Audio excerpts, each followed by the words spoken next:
우리는 지난 봄학기 동안 어린 왕자 이야기를 시작하면서 보아뱀의 등장으로 인해서 이제 파충류를 알아보고 파충류가 출현했던 시기를 알아보는 과정에서 지구의 탄생 과정, 고생대 이후로 물론 그전 선캄브리아기부터 오르도비스기, 실루리안기 시작하는 고생대, 그리고 트리아스기, 쥐라기, 베어테까지 이르는 중생대, 이 기간 동안에 일어난 생물의 진화 과정을, 생명 진화 과정을 같이 공부했습니다.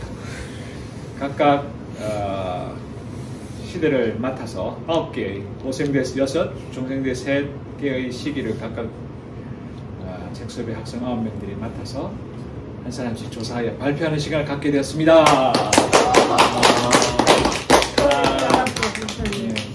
아주 수고 많습니다. 준비한다고 고생했는데 그 열매를 함께 맛보도록 하겠습니다. 그러면 먼저 첫 번째로 캄브리아기를 조사한 박윤찬 군부터 발표를 시작하겠습니다. 주어진 시간은 10분입니다.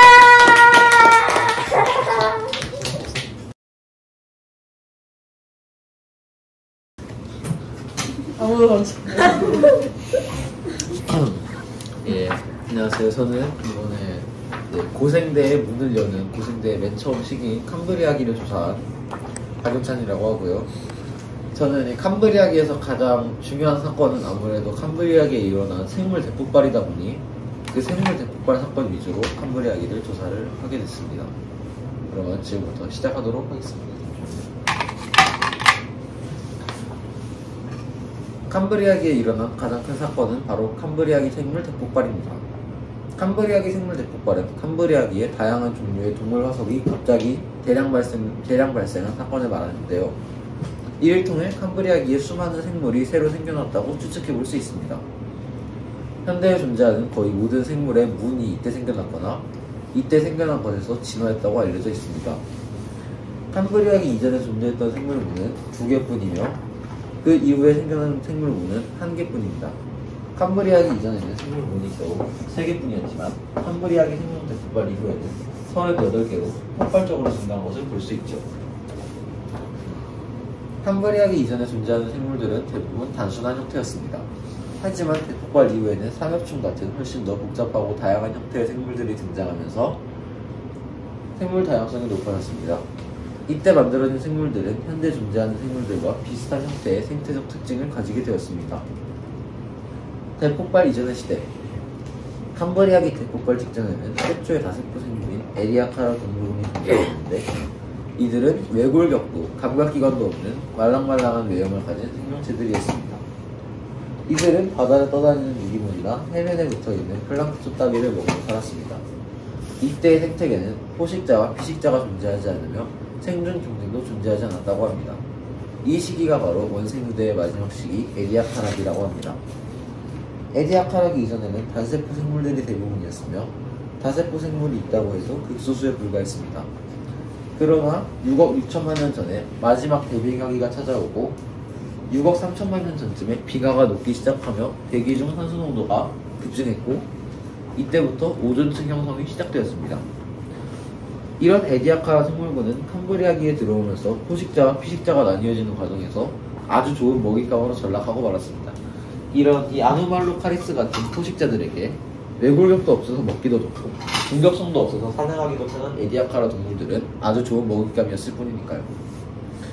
캄브리아기 대폭발의 증거들. 캄브리아기 대폭발의 증거는 이전 시대에 보이지 않던 화석들이 아주 많이 나타났다는 것입니다. 이 시기에 생겨난 대표적인 동물이 바로 삼엽충인데 이 삼엽충은 초기의 생물치고는 굉장히 복잡한 형태로 되어 있습니다. 머리, 가슴, 꼬리로 이루어져 있으며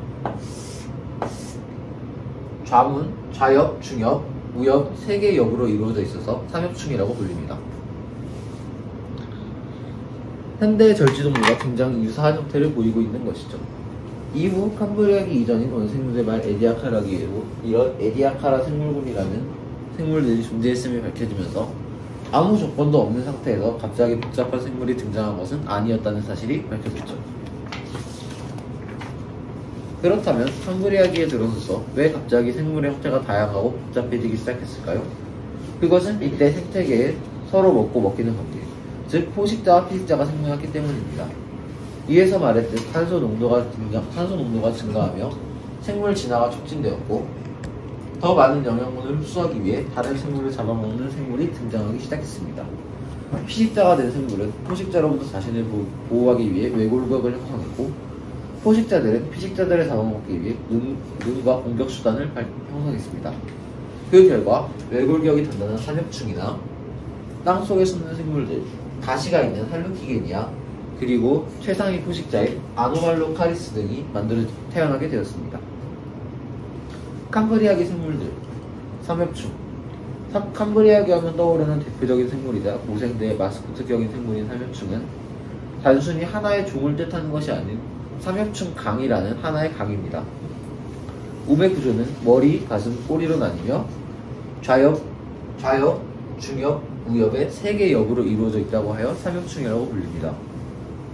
가재나 랍스터처럼 탈피를 통해서 성장했다고 하며 투구개나 거미 같은 협광류들이 삼엽충과 비슷한 특징을 가지고 있습니다.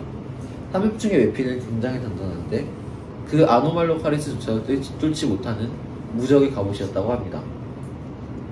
아노말로카리스, 이상한 새우라는 뜻의 이름을 가진 캄브리아기의 최상위 포식자로 턱에 달린 이 부글부글한 부분으로 먹이를 낚아채 둥근 형태의 입으로 먹이를 먹었다고 합니다. 아노말로카리스의 평균 몸 길이는 40cm 정도로 추정되며 이는 생물들의 평균 크기가 굉장히 작았던 캄브리아기에는 매우 큰 편에 속했다고 볼 수 있습니다. 거기다가 수영 속도도 굉장히 빨랐다고 합니다. 피카이아, 이 친구가 피카이아인데요. 최초의 척삭동물이자 척삭동물의 원 조상벌 되는 동물입니다. 머리와 아가미 구멍이 발달하지 않은 절지동물과 어류 그 사이 어딘가에 있는 동물입니다.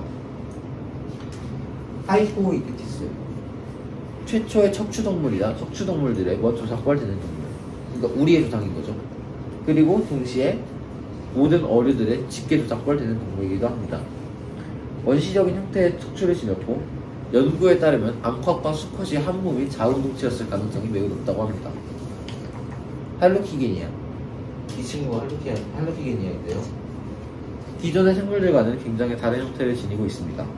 환각을 보는 것 같다 하여 할루키게니아라 불리고 등에 달린 이 가시들로 천적들의 공격을 방어한다고 합니다. 가장 최근의 복원도가 겨우 8년 전인 2015년에 만들어졌기 때문에 아직 많은 것이 수수께끼에 쌓여있는 미지의 생물이라고 합니다. 이 밖에도 캄브리아기에는 수많은 생물들이 생겨났습니다. 캄브리아기 대폭발의 미스터리들. 캄브리아기 대폭발이 발생한 이유에 대해서는 아직 확실하지 않습니다. 여러 가지 가설이나 추측이 있을 뿐 그것을 뒷받침할 증거가 부족하기 때문입니다. 그래서 캄브리아기 대폭발이 왜 발생했는가에 대해서는 아직도 미스터리로 남아 있습니다. 지질학자들은 오래전부터 캄브리아기 대폭발에 대해서 이런 의문점을 제기해왔습니다. 첫 번째, 실제로 대폭발이 일어났는가? 두 번째, 대폭발은 왜 일어났는가? 세 번째, 이 현상을 통해서 동물의 기원과 진화에 대해 어떤 이야기를 해줄 수 있을까? 이 문단에서 집중 공략할 항목은 첫 번째와 두 번째이고 세 번째 질문은 결론 부분에서 다뤄보도록 하겠습니다. 첫 번째, 실제로 대폭발이 일어났는가? 처음 캄브리아기 대폭발이 밝혀졌을 때 찰스 다윈은 이 현상으로 창조론자들이 자신의 의견을 반박하지 않을지 걱정했다고 합니다. 대폭발이 일어났다는 것은 단기간에 많은 새로운 생물이 탄생했다는 것이고 이를 가지고 하나님이 만물을 창조하셨다는 증거가 여기 있다 와 같은 말이 나올 것이라고 생각했기 때문입니다. 하지만 생각을 조금만 바꿔보면 얘기가 달라집니다. 우리가 생각하는 단기간과 지질학에서 말하는 단기간이 과연 같은 단기간일까요? 몇천 년과 몇만 년을 찰나로 취급하고 수백만 년에 고작이라는 수식어를 붙이는 게 바로 지질학입니다. 그러니 캄브리아기 대폭발 또한 지질학적으로 보았을 때 단기간에 많은 생물들이 번성했다는 것이지 실제로는 그 대폭발이 최소 수백만 년 동안 일어났을 수도 있다는 것입니다. 두 번째, 캄브리아기 대폭발은 왜 발생했는가? 위에서도 말했듯이 캄브리아기 대폭발이 일어난 이유에는 여러 가지 추측과 가설이 있는데 그중 가장 신빙성이 있는 것들은 이렇습니다. 1. 산소 농도의 증가. 크고 복잡한 생물이 생겨나려면 대기 중에 산소 농도가 짙어야 하는데 적은 에너지로도 그들이 움직이는 데 필요한 많은 산소를 획득할 수 있기 때문입니다. 한글 이야기에 암석의 풍화가 일어나며 많은 양의 인이 바다로 흘러들어갔습니다. 이를 양분으로 삼는 식물성 플랑크톤이 광합성을 하며 산소를 만들어냈고 이로 인해서 생물들이 적은 에너지로 다량의 산소를 획득할 수 있게 되며 생명 대폭발이 일어났다는 것입니다.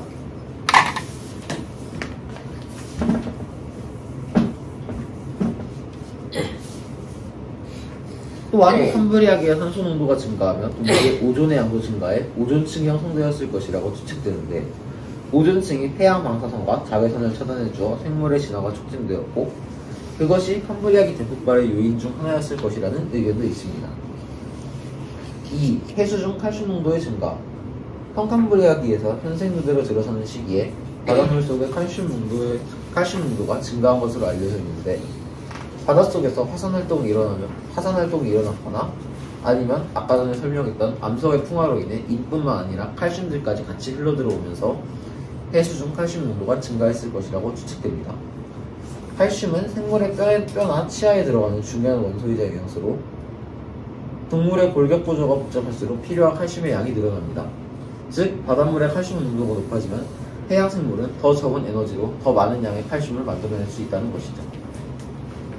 이 칼슘들로 인해 생물들이 뇌골격이나 껍데기를 지니게 되었으며 초기 척삭 동물들도 이때 등장했다고 합니다.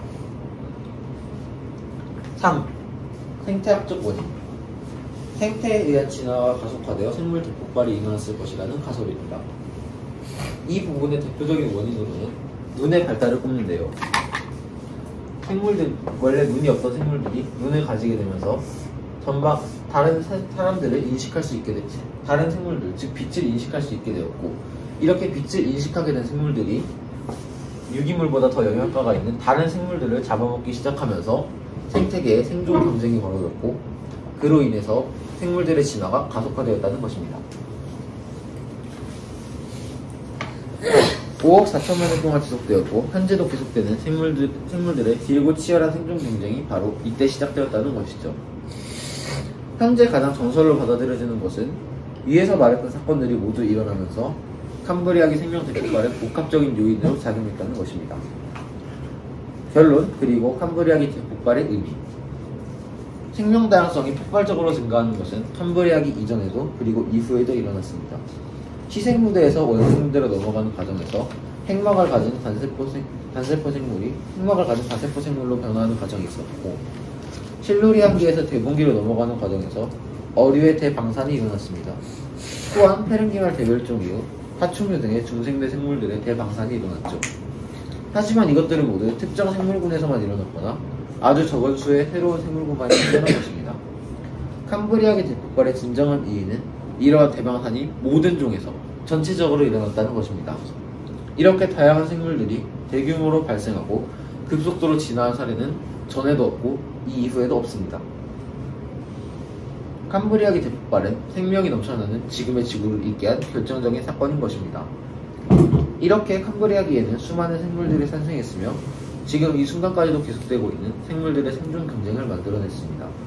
하지만 이렇게 바다에서 엄청난 생물 대폭발이 일어나는 동안 육지에서는 아무런 일도 일어나지 않았죠. 생물들이 육지에 발을 내딛는 사건은 다음 시기인 오르도비스기에 가서야 일어납니다. 그리고 그것은 그 누구도 예상하지 못한 결말을 초래했죠. 그렇게 캄브리아기를 시작으로 3억 년간의 고생대의 막이 열리게 됩니다. 여기까지입니다. 감사합니다. 훌륭합니다. 혹시 질문 있나요? 없어요. 아, 예. 정말 훌륭하게 잘 소화했습니다. 거기, 잠깐만요. 내려놓으세요. 내려보세요.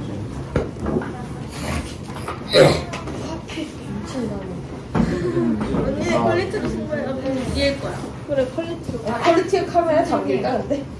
거기 질문이 있습니다. 아, 질문이? 네. 그 생명 대폭발이 오존층이 형성되면서 됐을 수도 있다. 라고 말하신 건가요? 그러니까 이게 오존층 형성이 그때 완전 됐다라기보다는 안 그래도 그 지문이 나올 것 같았는데 그때 완전히 만들어졌다라기보다는 오존층이 형성되기 시작했다라고 보는 게 더 맞겠죠. 오존층 형성이 그렇게 실루리안기 한순간에 일어날 수도 있었겠지만 아무래도 지구 전체를 덮는 오존층이다 보니까 형성되는데 굉장히 많은 시간이 걸렸을 테니까, 그리고 이런 태양 방사선이 아예 완벽히 차단된 게 아니라 조금 줄어든 것만으로도 충분히 생물이 진화할 여지는 있었겠죠. 네. 하자면 될까요? 네. 다음. 와. 수고하셨습니다. 진짜 저 퀄리티는 와.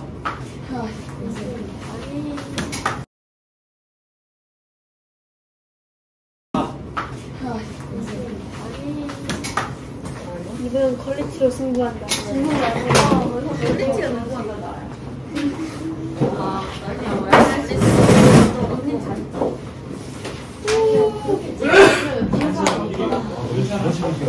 윤차 한 1위 가져가세요. 네네. 여기다 봅시다. 와. 아니, 아니 저런. 오. 비겁하게 퀄리티로 승부하기냐? 진짜. 이거 봐. 나 못 뛰어넘을 줄 알았는데. 자, 네, 안녕하세요. 일단 캄브리아기 이제 식물성 플랑크톤의 번식으로 바다의 산소가 급증하면서 생명 대폭발이 일어나고 생물들은 자신들이 유리한 쪽으로 진화하면서 다양한 생물들이 생겨납니다. 그리고 태초의 척삭 동물인 피카이아와 아무튼 윤찬이가 말했던 대로 척추의 척추 동물의 조상이 생기고, 저는 이 이후인 고생대 6가지 기 중에 두 번째 기간은 4억 8,830만 년에서 기원전 4억 4,370만 년으로 4,460만 년이라는 긴 시간을 차지했던 오로도비스기를 조사했습니다. 일단은 오로도비스기가 되면서 어류가 출현합니다. 해수면 하강과 동시에 산소 농도가 재차 증가하면서 생명이 다시금 폭발합니다. 이때 어류의 조상 갑주어가 바다를 누볐는데 이들은 작고 딱딱한 껍질로 쌓여 있었습니다. 그때 오소콘이라는 생물이 출현했습니다. 이번에는 오로도비스기의 바다를 지배했던 오소콘에 대해서 소개해 보겠습니다. 일단 이 이야기를 이해하려면 두 종류를 알아야 되는데요. 두 종류란 머리에 발이 달린 생물이라는 뜻으로 대표적으로 오늘날의 오징어, 쭈꾸미, 또 문어가 있습니다.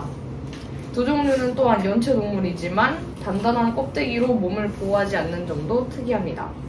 여기 앵무조개나 여기 있진 않지만 집낙지 정도만 두 종류 중에서 껍데기를 가지고 있다고 볼 수 있죠. 오소콘은 오징어와 비슷한 두 종류이지만 오징어는 아니고 앵무조개류인 생물입니다. 참고로 오소콘은 직선형 껍질을 가진 앵무조개의 종류들을 합쳐서 부른 단어로 학명은 아닙니다. 옛날 영화에 나온 카메로세라스를 오소콘이라고 소개하면서 이제 쓰이게 된 것이죠. 오소콘은 대표적으로 두 종류가 있는데 하나는 엔도세라스, 하나는 카메로세라스입니다. 이렇게 생겼고요.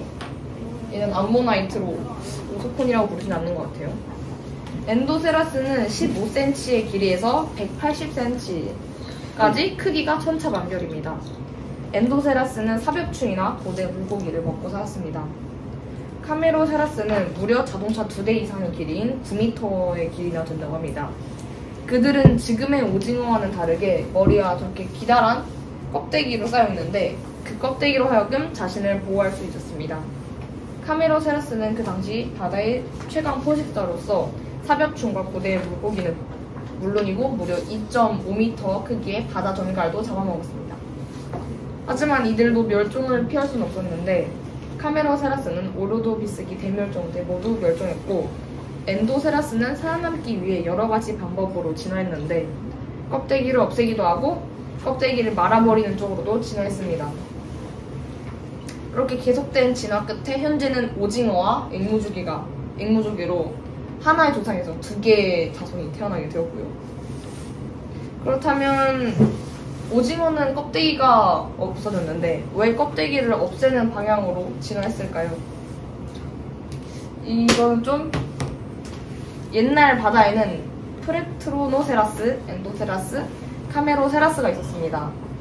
물론 더 많은 종이 있었겠죠? 그런데 모두 보다시피 껍데기가 있습니다. 오징어의 사촌뻘인 중생대 암모나이트라고 불리는 두 종류도 껍데기를 지니고 있습니다. 그렇다면 왜 요즘의 두 종류는 껍데기가 없는 것일까요? 약 6억 년 전 등장한 연체 동물의 일부는 캄브리아기 생명 대폭발을 거치면서 껍데기를 지닌 종으로 대부분 분화했습니다. 그때 당시에 껍데기에 달린 연체 동물은 달팽이처럼 생겼었는데 껍데기의 역할은 포식자로부터 보호하는 역할도 있었지만 껍데기를 이용해 원시적인 아가미가 잘 작동할 수 있도록 물의 흐름을 조정했다고도 합니다. 그 이후 캄브리아기 후기에 등장한 프렉트로세라스의 껍데기는 신기한 역할도 했었는데요. 껍데기 속에 이거는 자 암모나이트가 이렇게 있다고 해봅시다. 그러면 보통 암모나이트를 보면은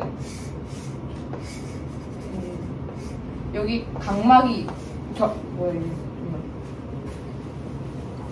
경막이라고 이렇게 단면을 잘라보면 이런 게 있단 말이죠. 이 여러 개의 경막 사이로 있는 연실세관이라는 또 하나의 기관을 통해서 물과 공기를 적절한 비율로 조절해 부력을 조절할 수 있었어서 헤엄치는 수심을 유지하거나 바꿀 수 있었습니다. 그 당시에 오징어의 조상들은 독특한 껍데기 덕분에 수영을 더 효율적으로 할 수 있었고 활동 반경 또한 더욱 넓어져 번성하게 됩니다. 그렇게 최상위 포식자로 평화롭게 살아가던 고대 두 종류들은 중생대 쥐락이 이들을 위협하는 새로운 포식자가 등장하면서 상황이 달라집니다. 단단하고 강력한 이빨로 무장한 바다 파충류들은 두 종류들의 껍데기를 부수는 것쯤은 일도 아니었습니다. 플라코돈트, 오사사우루스, 그리고 어룡, 그리고 고대 상어들 종류들이 두 종류들을 위협하기 시작한 것이죠. 결국 두 종류들은 이들의 공격을 피해 더 빠르고 잽싸져야만 했습니다. 그러기 위해서는 껍데기를 줄이는 방향으로 진화해 나가야만 했죠. 즉 먹으려는 자와 도망치려는 자의 승부에서 이기기 위해서는 오징어는 껍데기를 벗어던졌고 몸이 가벼워졌으며 덕분에 뛰어난 수영 실력을 갖추게 되었다는 것입니다. 오징어가 방어 지향형에서 운동 지향형으로 바뀌었다고 볼 수 있겠는데요. 실제로 오징어는 물을 가두던 껍데기가 사라진 덕분에 몸 안으로 물을 최대한 들이마셔서 몸을 부풀릴 수 있고 이렇게 들어마신 물을 한 번에 내뿜는 제트 추진 방식으로 빠르게 헤엄칩니다. 최대 속도가 무려 40km에 달할 정도죠. 근데 물론 앵무족에서 볼 수 있듯 모든 두 종류가 껍데기를 없애지는 않습니다. 갑오징어도 평평한 껍데기를 갖고 있으며 이 껍데기는 수억 년 전처럼 여전히 부력을 조종하는 역할을 하죠. 두 종류는 한때 바다를 지배한 생물입니다. 하지만 요즘은 우리의 점심이죠. 그렇다면 왜 앞에서 말했던 왜 두 종류들의 어디서 봤니? 카메르세라스는 오르도비스기 대멸종 때 멸종을 했죠.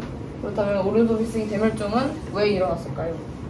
일부 과학자들은 오르도비스기 때 6,000광년 떨어진 초신성이 감마선 폭발을 했고 이때 발생한 강력한 방사선이 지구에 도달해 생명체를 몰살시켰다고 주장하지만 정설은 아닙니다. 현재 오르도비스기 대멸종을 설명하는 가장 유력한 가설은 바로 빙하기입니다. 오르도비스기 때 지구 대기의 이산화탄소 농도는 지금보다 8배가 높아서 아주 따뜻했습니다. 그러던 4억 4천만 년 전 오르도비스기 말이 되면 수백만 년이라는 짧은 시간 동안 빙하기가 찾아옵니다. 그렇다면 이 빙하기는 왜 찾아온 것일까요? 한 가설은 거대한 산맥에서 수천 킬로미터에 달하는 화산 열도가 적도 지역에 솟아오르자 지표면에 있던 암석들 속에 있던 칼슘과 마그네슘이 대기 중의 이산화탄소와 반응해 이산화탄소들을 암석에 가둬버린다고 합니다. 이로 인해서 지구 대기 중 이산화탄소의 농도가 감소하고 온실 효과가 줄어들면서 빙하기가 찾아왔다는 주장이죠. 하지만 2012년 존 파넬이라는 교수는 이것만으로는 이산화탄소의 극적인 감소를 설명하기엔 역부족이라며 하나의 가설을 들고 옵니다. 이것이 바로 식물 육상 진출이죠. 4억 6,200만 년 전 오르도비스기 중엽 지층에서는 원시식물, 양치류, 선태류 등의 세포화석이 종종 발견되는데 이 포자들에게는 수생식물의 세포와는 달리 일종의 덮개로 둘러싸여 있었습니다. 이는 생물이 육지에 진출했다는 증거이죠. 마르지 않기 위해 덮개가 진화했다는 것입니다. 그래서 존 파넬 교수는 오로드비스기 중엽부터 이끼류 같은 원시식물들이 육지를 천천히 점령했다고 주장합니다. 이끼류의 원시식물은 지금의 이끼와 같이 물가에 있는 암석에부터 자리를 잡았습니다. 그리고 성장에 필요한 무기염료를 얻기 위해서 암석을 풍화시키고 그러자 암석 내에 있던 인, 칼슘 등의 각종 무기염료가 나오게 되어서 바다로 흘러가게 됐는데 그때 당시 인은 이전보다 60배나 더 많이 나왔다고 하며 칼슘 또한 7배나 더 농도가 높았다고 하던 터라서 식물들이 자라는 것에 중요한 역할을 하는 무기염료의 농도가 엄청나게 높았죠. 그리고 엄청난 양이 바다로 흘러들어가니 해양 식물들이 엄청난 속도로 자라나며 요즘의 대규모 녹조 현상과 같은 유사한 일이 일어났다는 것입니다. 녹조 현상까지는 괜찮았으나 엄청난 양의 해양 식물들이 죽고 이 시체들을 세균들이 분해하면서 물에 녹아있는 산소를 소모하기 시작합니다. 이로 인해 나비 효과가 일어났는데 산소가 없으니 산소를 필요로 하는 해양식물도 죽어나갔고 또 원래라면 탄소가 산소와 결합해서 이산화탄소가 되어 물 밖으로 나가면 지구가 따뜻하게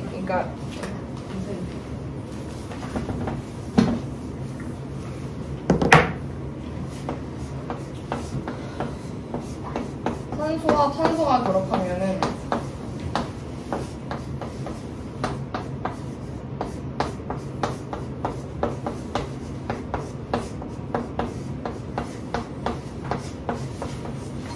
이 등식이 있단 말이죠. 이 등식이 있는데 여기서 물 속에 있는 산소랑 탄소가 결합해서 이산화탄소가 된 다음에 물 밖으로 나가서 지구를 따뜻하게 하는데 여기서 산소가 사라져 버리니까 이산화탄소도 없고 탄소만 남아서 물에 가라앉게 되는 겁니다.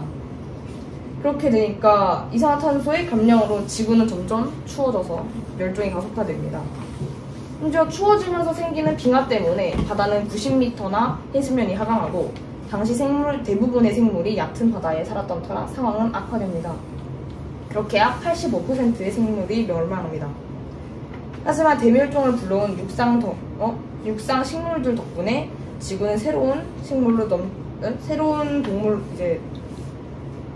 세계가 넘쳐날 조건을 갖추게 되는데 육상 식물들은 산소를 만들어 주었으며 토양을 비옥하게 하고 무엇보다 생태계 최하의 사슬로서 생물들이 육지에 발을 내디딜 수 있게 도와준 것입니다.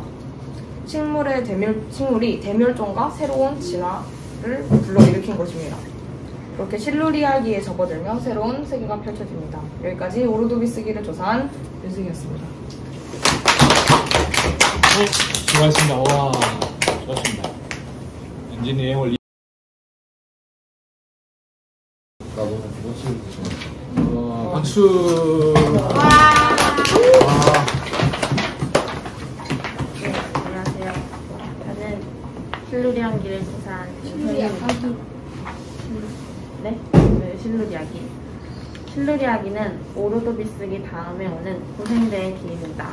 약 4억 4,370만 년 전에 오로도비스기가 끝나면서 시작되었으며 약 4억 1,600만 년 전에 대봉기의 시작과 함께 끝이 났습니다.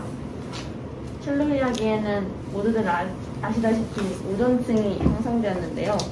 오존층이 형성되기까지 과정을 알아보자면 먼저 성캄브리아기에 등장한 시아노박테리아라 불리는 식물성 세포인 조류가 바다식물이라고 하는 다세포의 해조류로 진화를 하게 됩니다. 잘 안 보이시겠지만 여기 이 과정이 있고요.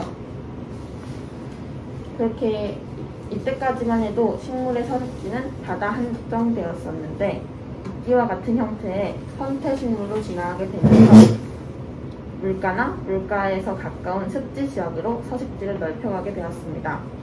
이렇게 식물들이 선태식물로 진화할 수 있었던 이유는 물가와 물가에 가까운 습지 지역에 영양분이 있었기 때문인데요.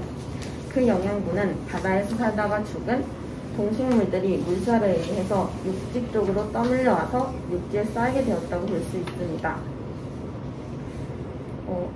아마 첫 번째 대멸종 감마선 대폭발로 인해서 수많은 생물들이 몰살되고 그 이후로 몰살된 생물들이 바닥 생물들이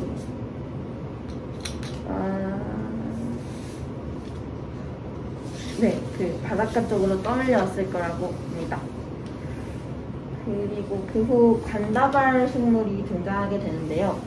관다발이란 물과 영양분이 통하는 곳으로 바다에서부터 물과 영양분이 끌어올릴 수 있는 관을 말합니다.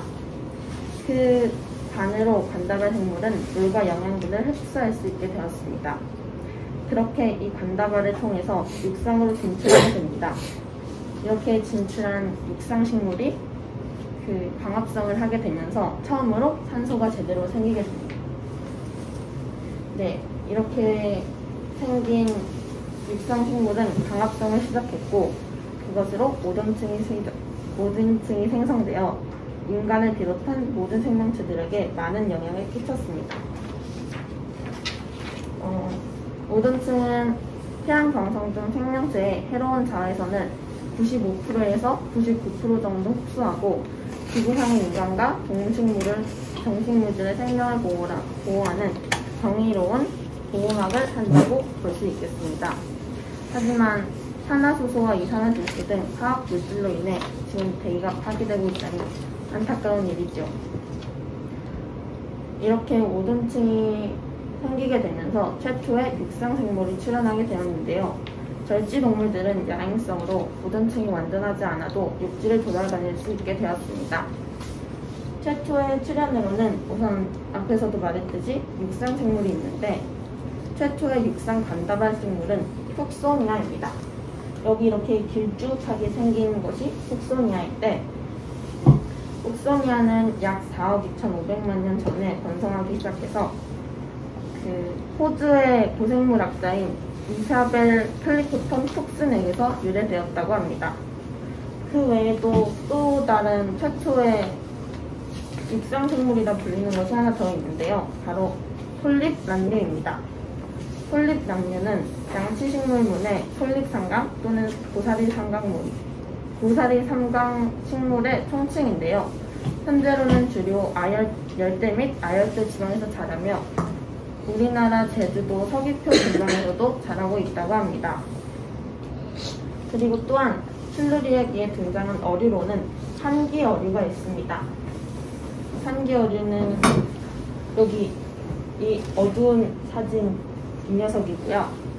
산기어류에 속하는 든클레오스테우스가 있으며 이 외에도 티타니크피스, 코코스테우스, 보트리올레피스, 엔델로그나투스 등 다양한 종의 판피어들의 화석이 유럽, 아프리카, 북아메리카 등에서 발굴되었다고 합니다.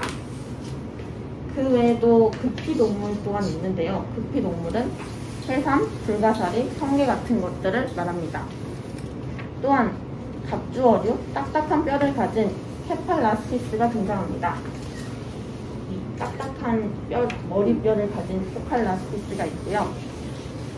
또한 실루리아기에 등장한 것들로는 전갈, 진해, 노래기 등이 있습니다.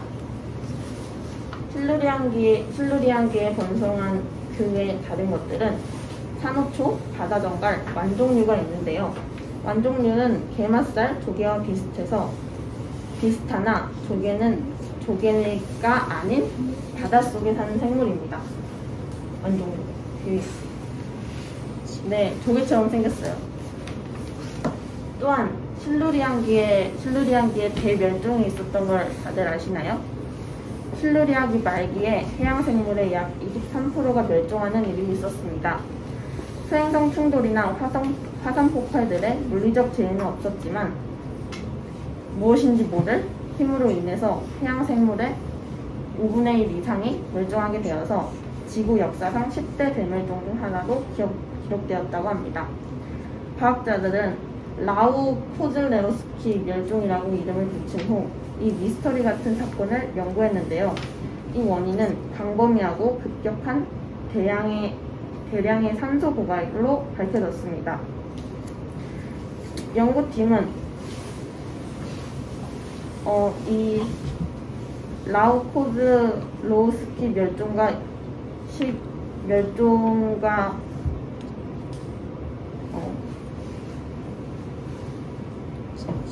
잠시만요.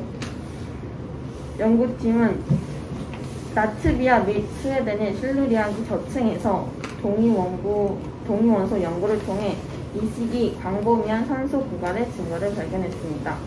이는 시기적으로 라우코즈로우스키 멸종 시기와는 일치하는 것으로 나타났습니다.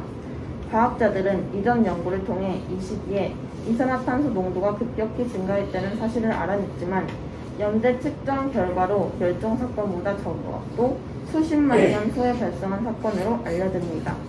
따라서 이 이산화탄소 농도 증가는 원인보다는 수많은 생물이 죽으면서 생긴 것으로 해석됩니다. 원인이 무엇인지는 모르지만 이 연구로 알 수 없는 멸종 미스터리를 푸는 다른 한 가지 단서가 될 수 있었을 것입니다.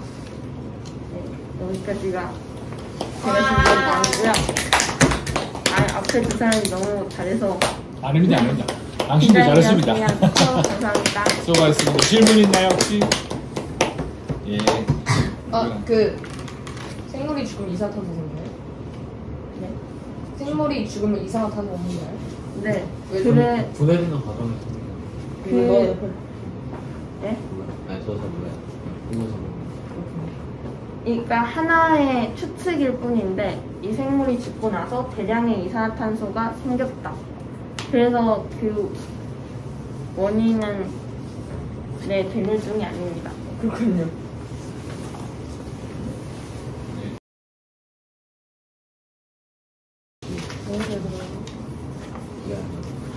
네, 얼굴이 이래서 좀 이해해 주시기 바랍니다. 안녕하세요. 저는 올해로 15살이 된 역사반 구혜준이라 합니다. 이번에 저희 학교가 2대 자연사박물관에 가게 됐는데 그 박물관을 돌아다니면서 각 전시물 해당되는 시기를 학생들 모두 하나씩 맡아 조사를 하게 되었습니다. 근데 그 중에 저는 대봉기라는 시기를 맡게 되었는데 지금부터 여러분에게 대봉기는 어떠한 시기인지 또 그 시기에는 무엇이 있었는지 설명하려 합니다. 또 비록 설명이 어설플 수 있을지라도 이해해 주시기 바라는 마음입니다. 대봉기 고생대의 6개 기종 제4기에 속한 대봉기는 기원전 4억 196만 년에서 기원전 3억 5,920만 년까지 총 4,276만 년 동안 존재했습니다. 대봉기라는 이름은 이 시기에 암석이 처음 연구된 곳인 잉글랜드 대번주라는 곳에서 이름이 유래되었다고 합니다. 대봉기 기간 동안 우리 행성에 존재했던 기후 조건은 비교적 안정적이었다고 합니다. 지구 기온의 우세는 평균 온도 30도로 덥고 습했으며 비가 많이 내렸습니다. 대봉기 평균 산소 농도는 현재랑 다를 것이 없었고 이산화탄소 농도는 2,500ppm으로 현재 이산화탄소 농도 400ppm보다 6.25배 가량 높았으므로 지금의 사람은 그 시기의 환경에서 살아날 수 없었을 것입니다. 또 바다 전체가 거의 북방구 전체를 덮고 있었으며 대봉기 초기까지는 거의 늪에 가까운 모양새였고 중기에 들어서면서 대형 잇목과 양치류로 덮인 최초의 숲이 생겨나기도 했습니다. 대봉기는 남반구의 곤도와나 초대륙과 북반구의 시베리아 대륙 그리고 적도 근처에 있는 아메리카 대륙이 만나기 시작하여 해령기에 형성된 초대륙이 판게아가 만들어지기 시작했습니다. 동물로는 양서류가 등장했으며 절제동물들도 본격적으로 육지에 나와 생태계를 만들기 시작했습니다. 또한 상어류와 갑주어류, 경골어류도 이때 출현했는데 특히 어류의 번성이 뚜렷하다여 어류의 시대라고 부르기도 했습니다. 마지막으로 대봉기 후기 약 400만 년 동안 일어난 5개의 대멸종 중 이 두 번째에 속하는 대봉기 대멸종이 있습니다. 그 대멸종의 기간이 정확히 어느 정도였는지 확실치 않아 그것에 대해서는 여러 말들이 있습니다. 대봉기 대멸종은 한순간에 일어난 화산폭발 같은 것이 아니라 비교적 긴 기간을 두고 일어난 멸종이었습니다. 약 3억 7,250만 년 전에 발생한 켈바사 사건과 대봉기에서 석탄기로 넘어가는 시점 약 3억 6천만 년 전에 발생한 함베르크 사건으로 나뉘는데, 흔히 대봉기 후세의 대멸종이라고 하면 해양 무척지 동물들이 막대한 타격을 받은 켈바사 사건을 가리킵니다. 대봉기의 대멸종 원인은 지금까지 정확히 밝혀지지 않았는데 급속한 지구온난화로 인해 생긴 자외선 때문이란 말도 있습니다. 대봉기 대멸종의 속 수준에서 50%가 종 수준에서 75%의 수준의 생물들이 지구상에서 자취를 감추게 됩니다. 이 시기의 멸종의 영향을 받은 생물군으로는 삼엽충, 산초, 필석 등이 있습니다. 삼엽중에서는 프로에토스목을 제한 나머지는 대봉기를 넘기지 못하고 멸종하였고, 턱이 있는 유황류는 대멸종에 그리 큰 영향을 받지는 않았지만 턱이 없는 빨판 형태의 무황류들은 몇몇 정도를 제한 나머지 모두 멸종하였다고 합니다. 대봉기에 살았던 동식물들. 대봉기에는 동물들의 급격한 다양화가 있었다고 여겨지는데 이를 유황혁명이라고 부릅니다. 유황혁명의 중심에는 오늘날의 문어와 오징어 같은 머리에 발이 달린 두 종류의 어류가 있습니다.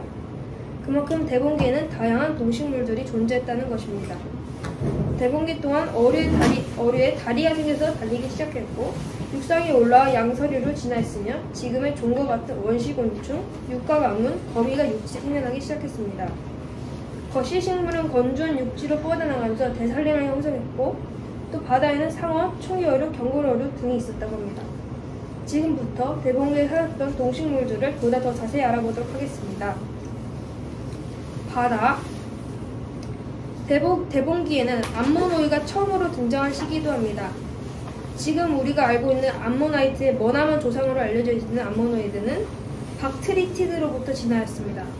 박트리티드는 집각석과 앵무조개와 다른 점이 하나 있었는데 그것은 바로 번식 방법이었다고 합니다. 박트리티드는 오늘날의 문어와 오징어 같이 작은 알들을 여러 개를 낳고, 앵무조개와 같은 경우에는 그보다 비교적 더 큰 알들을 적게 낳는 방식이었습니다. 대봉기 전기까지는 실루디안기와 비슷하게 바다 정갈이 최상위 포식자로 군림하였고 필성 및 감초가 있었습니다. 하지만 바다 정갈은 대봉기 중기에 대형 포식성 유아어류가 등장하면서 최상위 포식자 자리에서 물러나왔지만 화석의 상태를 보아 오랜 기간 동안 나름 공존을 잘해왔던 것 같습니다. 앞서 말했듯이 대봉기는 어류의 시대라고 불리는데 유아어류가 처음으로 번성하였기 때문입니다. 한피어강, 조기어류, 육기어류, 영골어류과 전부 활발하게 진화하였습니다. 바다에는 절경복이라는 판피어가 최상위 포식자였는데 대표가 둥클레우스입니다. 신경을 많이 써서 그렸고요. 둥클레우스는 길이 8m의 상어 저리가라의 문어님이 엄청났고 한 번 입을 열었다 닫는데 60ml초가 걸립니다.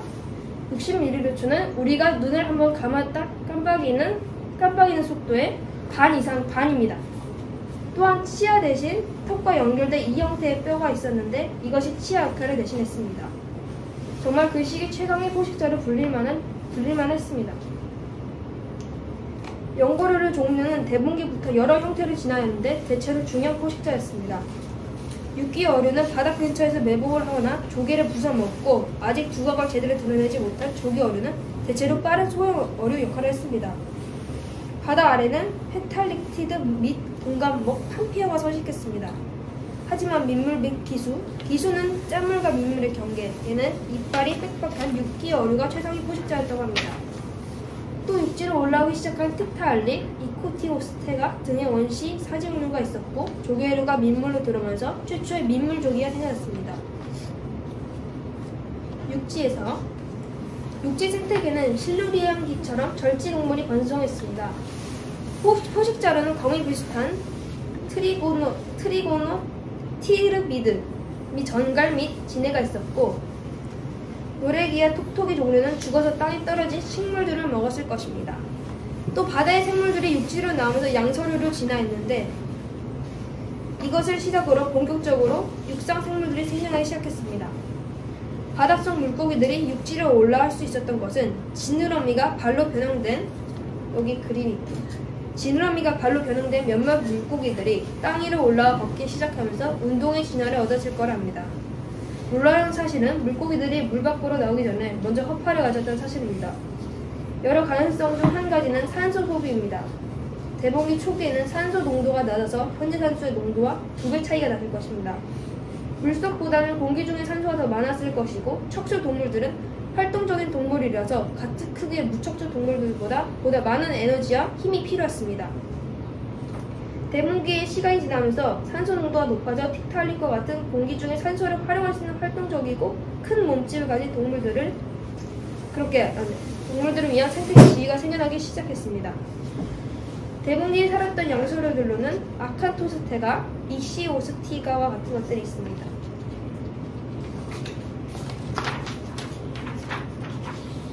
식물 최초의 식물들로는 이끼와 지휘류가 있었지만 그 뒤로 그리 큰 발전은 없었습니다. 대봉기에 흡소니아와 스테가노테가 등과 같은 직립형 관달발 육지 식물은 두 갈래로 나눠진 짧은 줄기에 끝에는 포자 주머니가 있었고 이파리와 줄기와 가지에 숨구멍 같은 것도 없었다 합니다. 그 뒤로 아스테로자일론, 아글라오피톤, 호르네오피톤, 라이니아, 노티아, 갈라미테스, 도스테로파일론 같은 식물들이 잇따라 생겨났다고 합니다. 네, 여기까지가 제가 조사한 내용이고 다음에 있을 박물관 관람에 조금이라도 도움이 되셨길 바라며 글을 마치겠습니다. 감사합니다.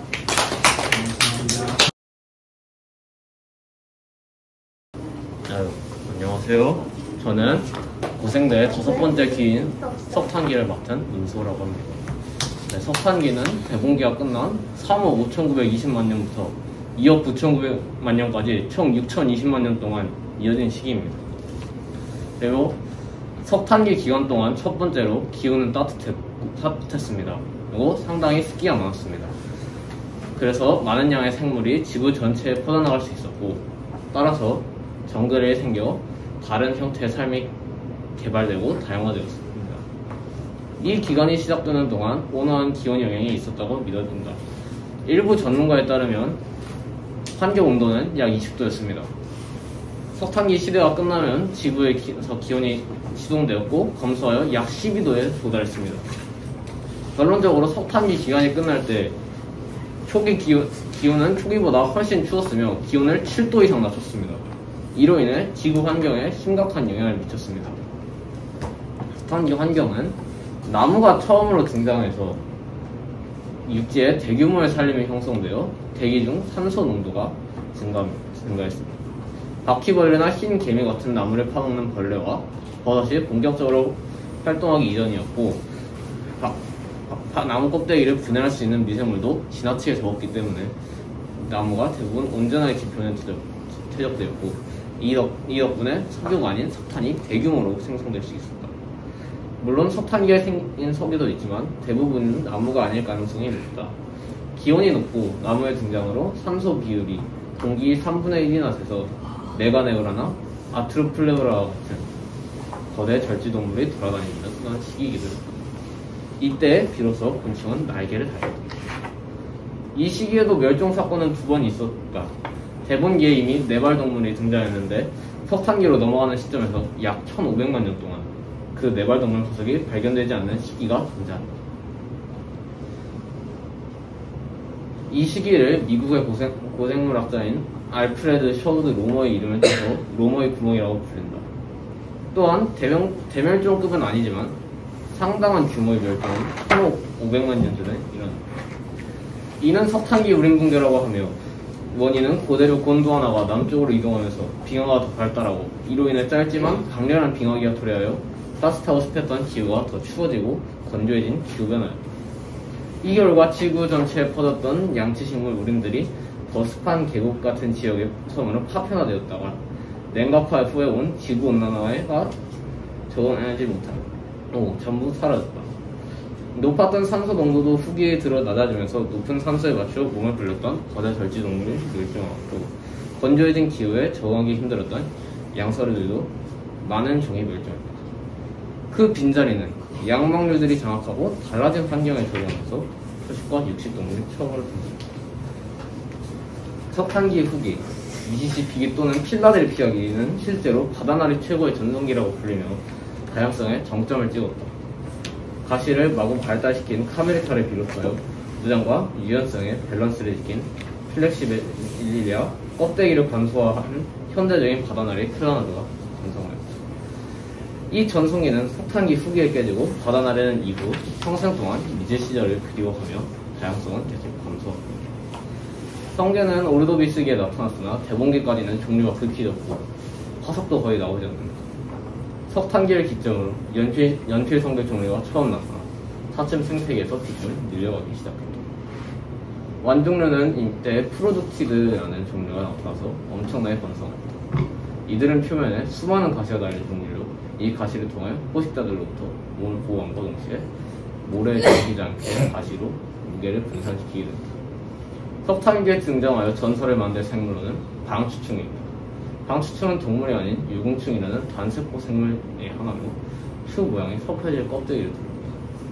방추충은 단세포 생물 중에서는 매우 거대한 편이므로 껍데기만큼은 최대 10cm까지 자랍니다.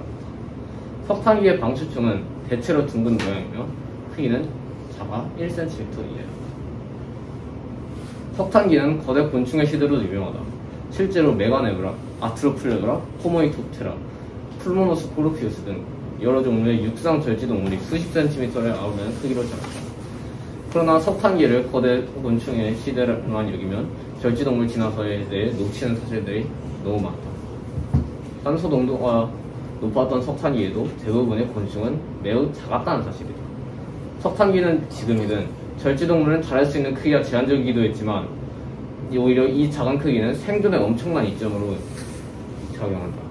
천적에게 숨거나 몸을 피하기도 유용하고 소비하는 에너지도 적으며 응애 등은 피부 호흡을 위해 필수적으로 작아야만 한다. 큰 절지동물들은 각자 그만한 이유가 있었다. 메가네브라 같은 거대 잠자리는 익명도 새도 없던 환경에서 날아다니는 먹이를 먹는 곤충의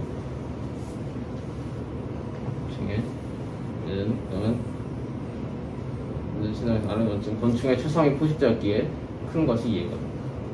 절지동물은 진화사에서 주목하자면 곤충 날개의 진화이다. 곤충 날개가 어떤 기관에서 진화했는지는 등을 덮는 껍질에서 진화했다는 의견과 아가미에서 진화했다는 의견이 계속 대립된다. 근래에는 발생한 유전학의 발달로 껍질과 아가미가 합쳐져 등장했다는 것이 밝혀졌지만 말이다. 이러한 논란이 있던 곳에는 대본기에 한두 점으로 끝나는 곤충 화석이 석탄기 전기에 아예 끊겼다. 후기가 되면서 날개 달린 놈들이 갑자기 쏟아지는 곤충 화석이 필요해. 실제 과정은 화석이 부족해 알기 힘들다. 대본기 후기의 사지동물은 석탄기에 여러 종류를 진화하였다. 이들은 물과 무트로 갔으나 육상 생활을 더 효율적으로 하기 위해 소리를 감지하는 기를 진화시키고 불필요한 발가락들을 퇴화시켜 5개 이하만을 남겼다. 사지동물 중 극단적으로 육지에 적응한 것은 이양막류로 피부가 한층 더 두껍고 발에는 발톱이라는 무기가 달렸습니다. 무엇보다 알을 물속에 날 필요가 없다. 그것은 물론 알을 단단한 껍질로 묶어주기 때문이다 라고 말하면 50%는 정답입니다. 진짜 이유는 껍질 속 양말이기 때문입니다. 석탄기의 주요 생물은 육상 고대절지 동물 중에서 날개 달린 곤충 중에는 메가네브라하고 아트로플레브라, 풀모노스포르피우스라는 속세류와 같은 양떼식물들은 헤데르페스, 에우기리누스, 오피데르테톤 등의 양서류와 합충류가 있습니다. 아트로플레브라는 되게 약간 큰 지는데 약간 이렇게 약간 생겼고 이렇게 약간 생겨있고 이렇게 그런데 양서류와 합충류가 있습니다. 양막류는 테트로라코사우루스와 필로노무스 같은 초기 단국 파충류, 이안타사우루스, 아르카요티리스 같은 초기 단국류, 칼라메티스, 시길라리아 같은 고대 양치식물, 에데스투스. 양막류라는 뜻이 무엇이냐면요,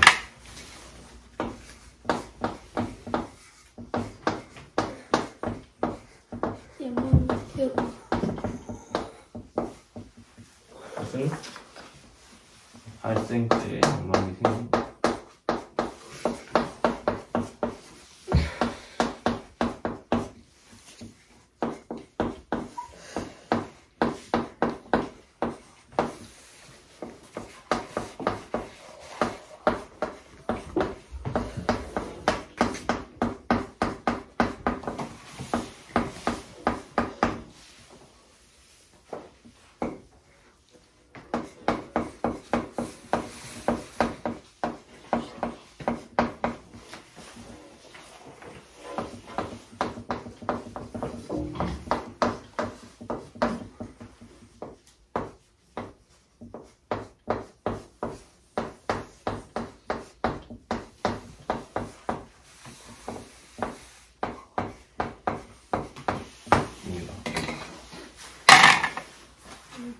어디 그림 좀.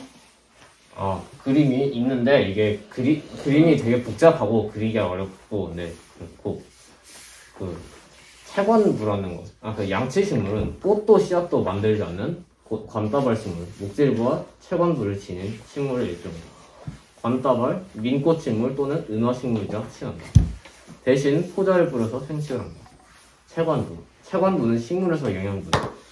특히 당과 같은 유기물질을 운반을 담당하고 있다.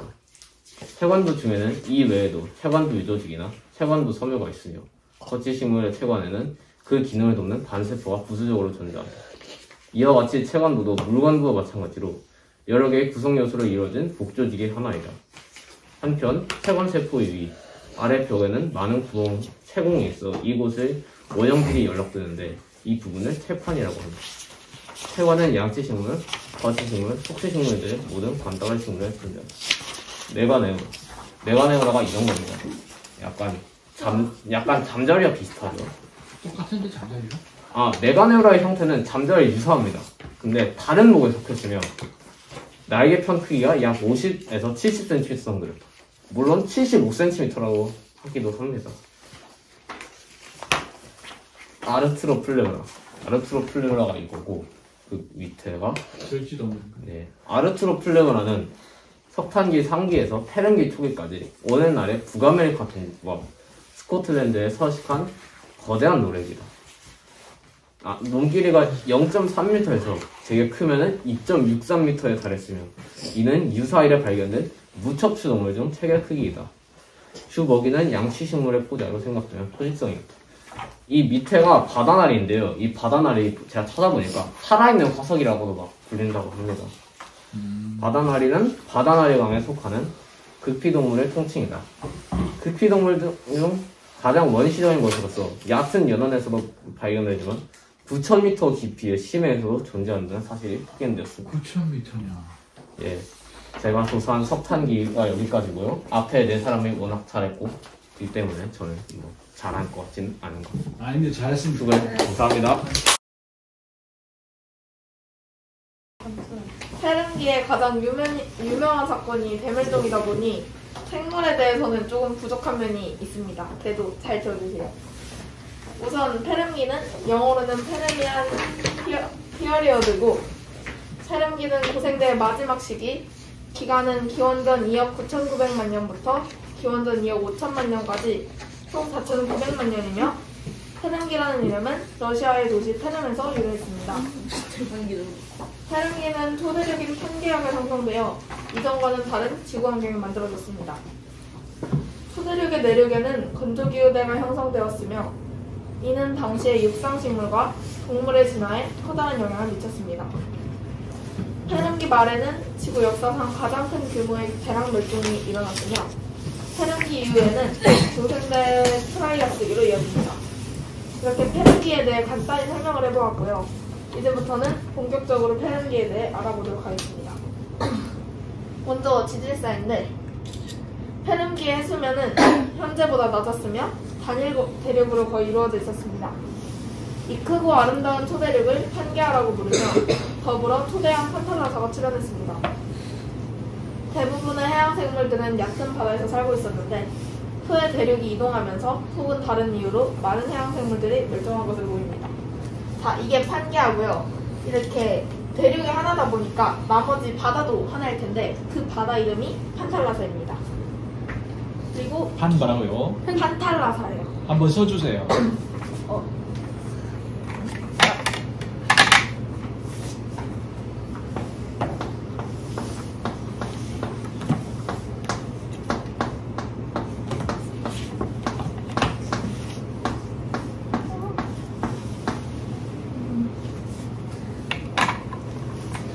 그리고 기후는 비교적 건조하고 추웠으며 극지에는 빙하기로서 빙하가 발달돼 있었고 페른기 중후기 남극에서는 빙하가 줄어드는 것과 반비례하여 북극에서는 빙하로 결빙되었습니다. 그러나 페른기 최후를 전후하여 급속도로 온난화하여 빙하는 자체를 감추고 중생대의 온난수분기로 접어들게 되었습니다. 여기서 온난수분 기후는 비가 많이 내리는 고온 다습한 날씨라는 뜻입니다. 어디였지? 그리고 다음은 진화사인데요. 육지 척추동물은 석탄기의 대표동물 양서류가 쇠퇴하고 파충류가 번성하기 시작하였으며 양방류 그리고 짧은 기간 동안 주로 단국류들이 번성했으나 사람기 대멸종으로 인해 일부를 제외한 대부분의 단국류 동물들은 극단적인 환경 변화에 적응하지 못하고 전부 멸종했습니다.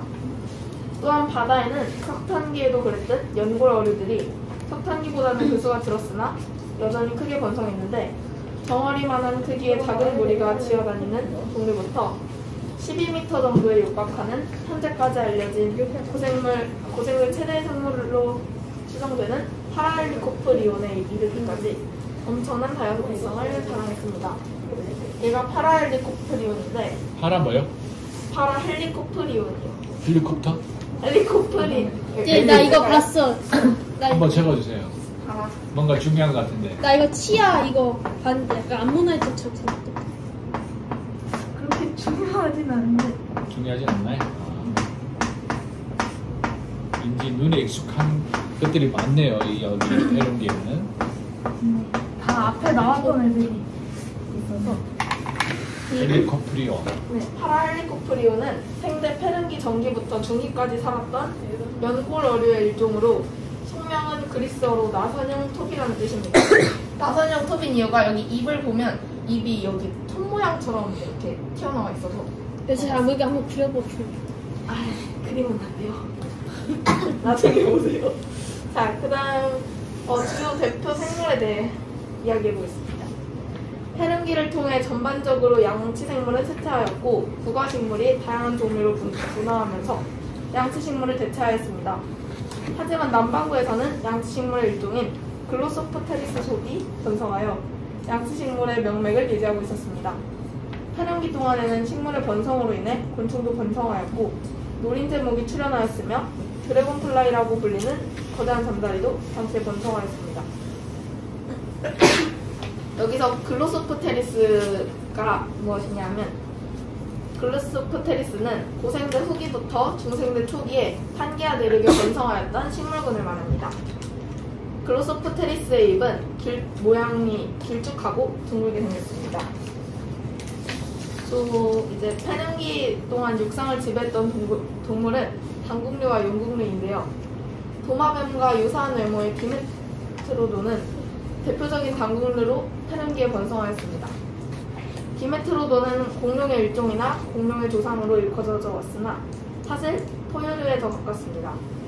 페른기의 천해 환경에는 연체동물, 암모나이트, 완종류, 헤베캅, 방추츠 등이 흔했으며 다양한 생물에 의한 대형 생물초가 발달하였습니다. 저건 뭐예요, 저거? 어떤 왼쪽. 오른쪽인가? 왼쪽. 거예요? 바다가지. 바다. 아니, 이쪽 끝에. 이거요? 그 옆에. 디메트로. 이들. 그 선명. 그게 뭐라고요? 이게 디메트로돈이라고. 이거 아, 저희 디메트로돈. 사람 조상이잖아요. 인간. 맞습니다. 무슨 류? 포유류에 더 가깝습니다. 그 앞에. 뭐라고 하지 않아요? 단국류요. 단국류. 무궁화. 그리고 이제 사형 3회초 정도 있었으나 채수와 다양성은 뚜렷이 드러날 정도로 감소하였습니다. 상어와 가오리 같은 연골 어류는 흔했으며 경골 어류도 점차 증가하였습니다. 자, 이제 마지막 대멸종인데 페른기 하면 빼놓을 수 없는 대멸종이 있죠. 페른기 대멸종은 고생대와 중생대를 구분하는 기준이며 약 2억 5,100만 년 전 고생대의 페른기와 중생대 트라이아스기의 사이에 일어난 대멸종, 지구 역사상 최대의 멸종입니다. 약 2억 5,200만 년 전 페른기 말기에 지구 역사상 가장 큰 규모로 대량 멸종이 일어났습니다. 이 사건으로 인해 바다에서는 모든 해양생물 중의 95%가 멸종하고 육지에서는 척추동물 70%가 멸종하였습니다. 지구온난화가 계속되면서 식물들은 거의 죽게 되었고 그렇게 그 식물들을 먹이로 삼던 동물, 곤충들도 죽게 되고 그것들을 잡아먹는 최상의 포식자들도 죽었습니다. 육지 말고 바다에서도 심각한 일이 벌어졌습니다. 수온이 올라가서 해양생물들의 물질 대사가 빨라졌는데 수온이 올라가면 산소가 물에 잘 녹지 못합니다. 그래서 결국 바다는 이들에게 충분한 양의 산소를 공급하지 못했고 해양 생물들은 하나둘씩 식사하게 되었습니다. 바다의 산소 농도는 끝내 80%나 줄게 됐고 최종적으로 해양 생물의 95%가 죽게 된 것입니다. 그리고 이때 여기 삼엽충이 모든 종이 지구에서 사라졌으며 여기 바다 정갈을 비롯한 대부분의 해양 생물이 멸종했습니다. 심지어는 곤충마저도 대멸종을 피해가지 못했는데요. 여러 대멸종 중에서도 그 질긴 생명력을 가진 곤충류가 대량 멸종한 것은 해등기 대멸종이 유일합니다. 특유의 강인한 생명력이 어디 가지는 않는지 다른 계통에 비해서는 멸종률이 비교적 낮았습니다. 여기서 아까 나왔던 물질대사라는 뜻은 생물의 세포에서 생명을 유지하기 위해 일어나는 모든 물질의 변화를 이야기합니다. 물질대사가 뭐라고요? 생물의 세포에서 생명을 유지하기 위해 일어나는 모든 물질의 변화들을 다 이야기합니다. 마지막 이 멸종 사건의 원인은요. 멸종 사건은 어떤 원인에 대해서 몇 단계에 걸쳐 일어나는지는 아직 명확하지는 않습니다.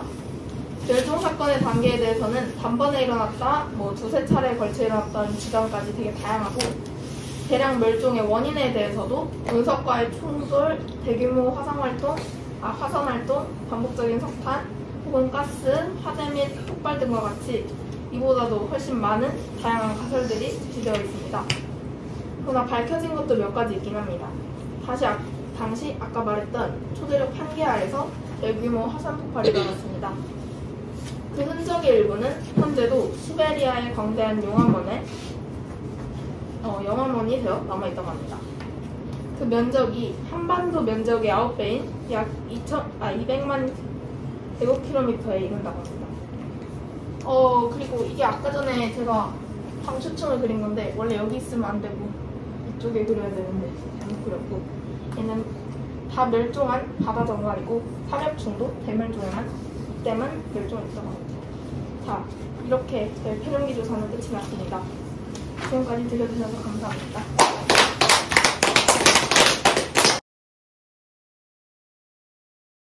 안녕하세요. 저는 지금 섹스부에서 2년 다니고 있는 역사반 이인서고요. 이제 저는 중생대 첫 번째 기 트라이아스기를 조사했는데 내용이 너무 많아서 일단 여기는 진짜 아주 대략적인 것만 추려놨고요.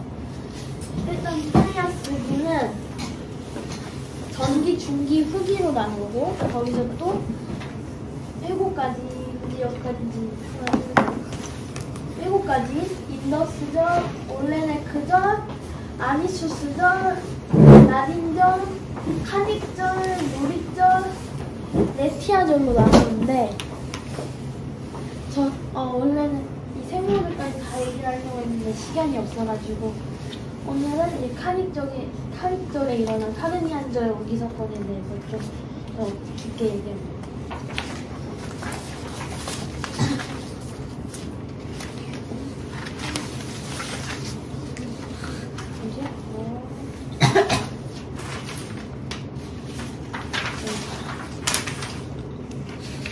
잠시만요. 시작이 어딘지 모르겠네.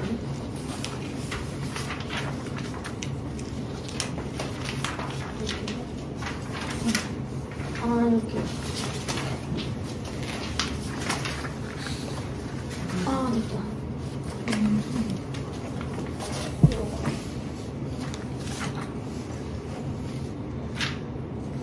일단 카르니안절 우기 사건은 2억 3,400만 년 전에서 2억 3,200만 년 사이에 지구에서 이제 200만 년 동안 장마가 내린 사건이고, 그리고 아까 수연이가 얘기했던 것처럼 이제 이 시대에는 판게아라는 거대한 대륙이 있었는데 이제 그 바다에서 증발한 수증기가 이제 내륙으로 가지 못했어요. 그 전에 다 비로 내려서. 그래서 당시 바다 쪽은 그나마 좀 살기가 좋았지만 내륙은 이제 아주 건조한 상태였을 때 이제 여기 200만 년 동안 비가 내렸는데 이제 오늘은 그 이유가 이제 크게 2가지 가설이 있어요. 첫 번째가 화산 활동이고 두 번째가 이제 그 이동인데 일단 첫 번째 화산의 통부터 얘기를 하자면 이렇게 이제 알래스카가 있고 캘리포니아주가 이렇게 있거든요. 그래서 여기서 여기까지의 요만큼이 되는 옐로우스톤 국립공원에 있는 화산을 포함한 여기 있는 화산들이 다 분할을 해가지고 한꺼번에 여기서 나오는 이산화탄소들이나 아니면 각종 온실효과를 높이는 탄소들이 나와서 지구의 온실효과 많아지면은 이제 수증기 증발이 더 잘 원활하게 일어나고 그로 인해서 이제 강우량이 증가했다는 설이고요. 그리고 두 번째는 대륙 이동설인데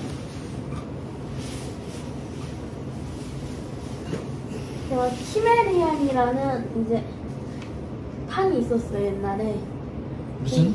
키메리안이요. 키메리안? 써드릴게요. 강이요?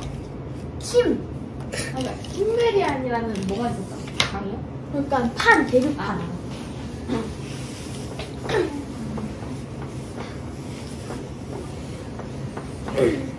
이 판이 이제 판이 하나 여기 있으면은 바다가 이렇게 있고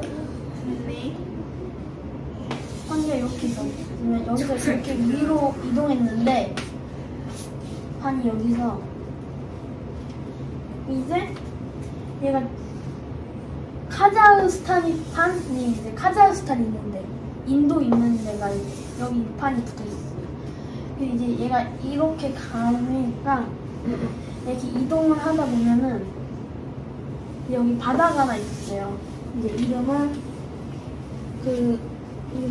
잠깐만요.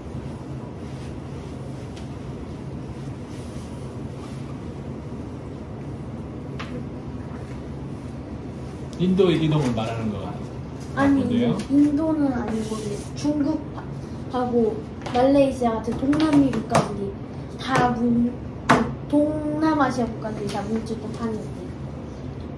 근데 이제 테티스라는 게 이제 북아프리카 지역하고 지금의 유럽 지역까지 해가지고 아시아 지역까지 이제 여기 보면 여기거든요.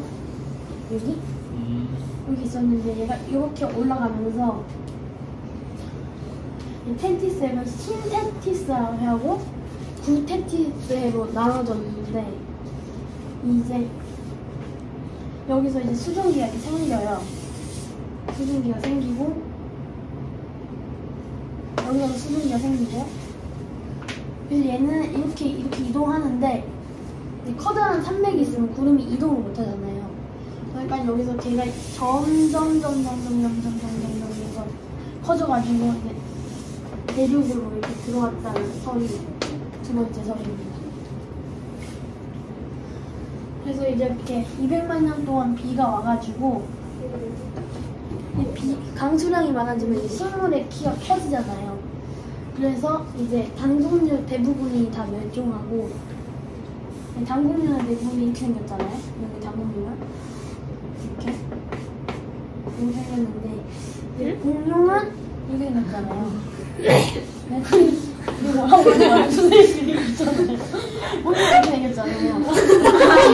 원래는 단공류 때는 요만했는데 이제 그 카르니안드 로기 사건이 오고 나서는 식물이 요만해진 거죠.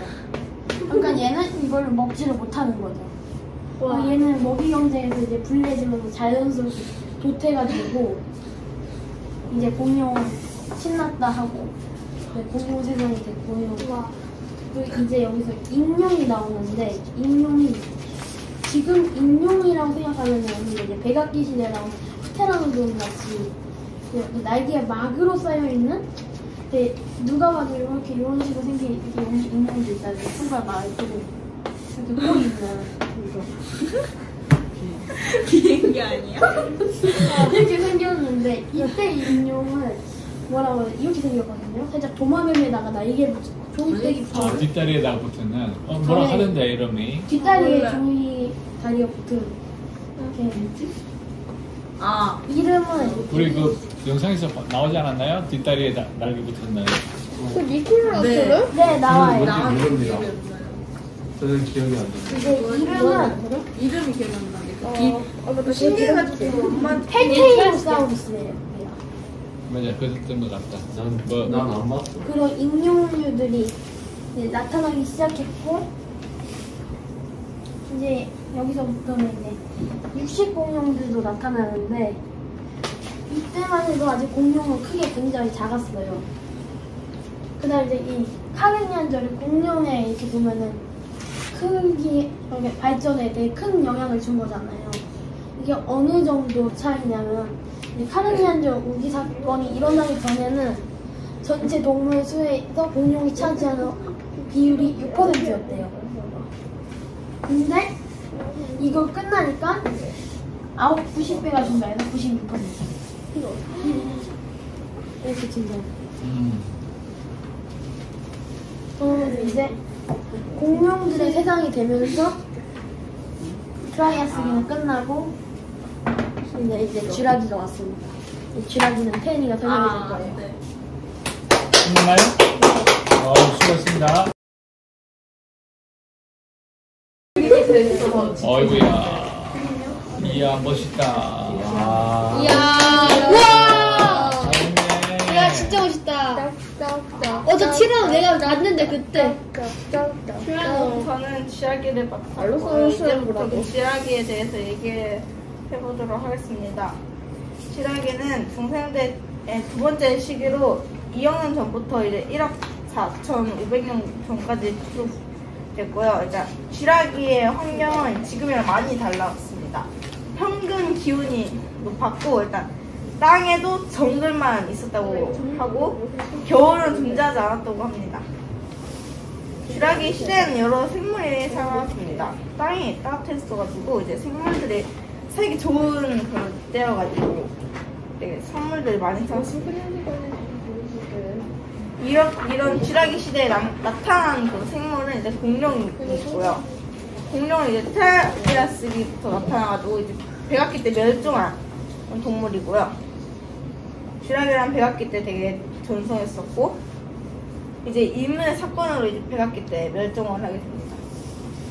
페른기의 대멸종으로 인해 변한 지구에서 일단 그 생존하기 좋은 신체 능력을 가지고 있는 공룡들이 되게 우세했어가지고 쥐라기 때는 공룡이 많이 번성했었습니다.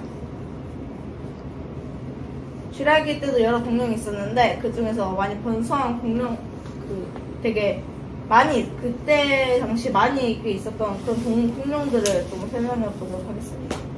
첫 번째는요 스페르사우루스이고요. 제가 여기다 그려놨는데 이게 목과 그 꼬리가 되게 길어가지고 그 합쳐진 크기가 33m이고 무게가 35톤에서 40톤이라고 합니다. 이름도 다 엄청난 도마뱀이라는 뜻이라고 합니다. 근데 의외로 이 공룡이 되게 초식을 했다고 해요. 그리고 엄청나게 무거운 것이 특징입니다. 두 번째는 아파토사우루스입니다. 이 공룡은 쥐라기 중반에 나타났고 북아메리카에서 번성했습니다. 이 공룡의 길이는 23m이고 무게는 20톤입니다. 얘도 긴 목과 채찍 같은 꼬리 뭔가 좀 스페르사우루스와 닮은 그런 모습을 가지고 있습니다. 이 공룡도 초식을 했다고 합니다. 세 번째는 스테고사우루스입니다. 이 공룡은 다른 공룡 말고 쥐라기 후반에 나타났고요. 북아메리카와 포르투갈에 살았고 몸 길이는 7m이고 이제 무게는 3.5톤이라고 했습니다. 이 공룡의 특징이 이제 머리부터 꼬리까지 두 쌍으로 있는 골판, 꼬리에 있는 골침이 특징입니다. 스테고사우루스도 초식성을 가지고 있습니다. 마지막은 이제 브라키오사우루스입니다. 브라키오사우루스는 이제 중생대 쥐라기 후기 미국에 살았습니다. 몸 길이는 18m에서 22m고 무게는 28톤에서 이제 46톤 사이라고 합니다. 얘도 긴 목을 가지고 있는데 기린이 긴 목을 가지고 있어가지고 높은 높이에서 식물을 따먹었는데 이 공룡도 되게 글쓸 거라고 예상을 한다고 합니다. 이제 쥐라기 때 살았던 공룡 말고 다른 동물이 있거든요. 일단 익룡이 있고 첫 번째는 익룡이거든요. 길이는 일단 익룡의 길이는 10m에서 15m이고 이제 트라이아스에서부터 백악기까지 살다가 멸종을 했어요. 무게는 한 70kg 정도라고 합니다. 익룡은 날개를 가진 용이라는 뜻이고 최초의 동력비행 척추동물입니다. 초기에는 곤충이랑 그런 곤충과 같은 무척추 동물을 먹었는데 갈수록 고기나 물고기 중심의 먹이를 먹게 되었다고 합니다. 긴 목과 부리나 날개 같은 게 새랑 비슷해가지고 좀 시조새로 오해받기도 하는데 시조새와는 다른 종류입니다. 트라이아스 때나 쥐라기 초반에는 좀 작았는데 이제 쥐라기 후기에는 중형으로 커져가지고 먹이도 변하지 않았을까 합니다. 두 번째는 어룡이고요. 크기는 18m고 무게는 80톤이라고 합니다. 사실 이게 뼈가 많이 발견이 안 돼가지고 무게를 정확히 알 수는 없다고 하는데 대략 80톤 정도라고 합니다. 80톤. 네, 유였어요. 어룡은 이제 트라이아스 중기에 처음 나왔고 이제 쥐라기 초기에 번성했지만 중기부터 쇠퇴해서 백악기 중기에 절멸했다고 합니다. 8톤 아니야? 8톤? 아, 잘못 본 게 아니라 계속 찾아봐도 80톤이라 나와가지고 진짜 80톤을 나와. 야, 물이라서 그렇게 가능한가? 네, 아니, 그런 근데 근데 18m 신명구레처럼 아무리 치러 나오면 내장이 터져 죽었지 않습니까? 장 박사, 80톤 맞나요? 네? 익룡이? 장 박사? 익룡? 80톤이요? 어룡이요. 어룡. 어룡이어서 80톤. 장 박사? 그건 난 잘 모르는데. 장 박사. 왜 얘를 갈고? 아직 어룡이 아마 이렇게 지금은 생겼는데 수정이가 본 그러니까 하는 건 아니니까. 정확히는 모르는데 대략 이 정도였을 거라 했는데 이상하다. 대량이 네, 알겠습니다. 네. 그러면은 맞아세요. 그 담소의 패턴의 존재와 그 엄청난 크기 그리고 엄청난 공격력이 있었다고 하는데 그것이 특징이라고 합니다. 뭐가 있다고요? 엄청난? 엄청난 공격력이요. 공격력. 네, 몸이 보고 어룡이. 커가지고 그러지 않았을까. 네. 어룡은 되게 작고 그런 여린 물고기들을 먹었을 거라고 합니다. 공격력이. 마지막은 정경룡입니다. 길이는 14m 정도이고 무게는 3톤 정도라고 합니다. 네? 이것도 작네? 좀 잡을 수가 없군요. 장경. 생길 때 나왔고 이제 백악기 대멸종 때 같이 멸종했습니다. 그 긴 목이 특징인데 악어랑 비슷한 정도 존재했다고 하고요. 이제 그 다음에 쥐라기 때 살았던 식물이 있는데 쥐라기 시기에는 거시 식물이 많이 번성을 했습니다. 거시 식물은 곳에 화피가 없고 암꽃과 숲꽃이 따로따로 피는 것을 말합니다. 거시 식물 중에는 은행나무랑 소철나무 등이 있는데 그 쥐라기 때는 강수량이나 습도가 높아가지고 여러가지 많은 식물들이 번성을 했는데 그 중에서 은행나무랑 소철나무만 이렇게 조사를 해봤거든요. 은행나무는 이제 쥐라기 때 전성을 이루었고 백악기부터 쇠퇴해져서 이제 지금까지 계속 살아오긴 했는데 지금은 딱 한 동만 남아 있습니다. 부채 모양으로 부채 모양에 있는 잎이 특징이고 열매를 먹을 수도 있습니다. 그리고 또 이종 은행나무도 멸종위기라고 합니다. 두 번째는 소철나무이고요. 상록 10여 권목 혹은 소금목으로 분리된다고 합니다.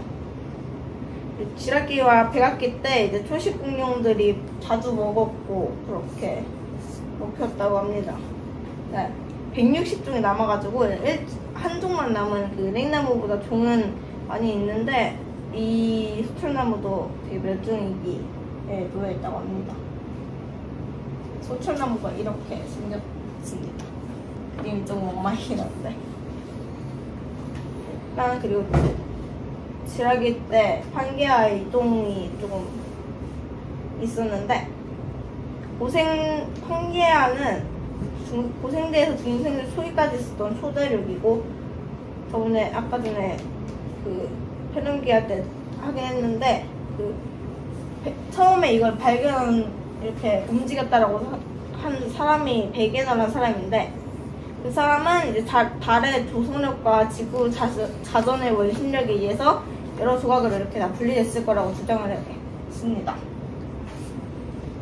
그 대륙이 이제 트라이아스기에서부터 이제 쥐라기로 넘어오는 시기에 본격적으로 이렇게 조금씩 움직여가지고 지금의 대륙이 됐다고 이렇게 주장했습니다.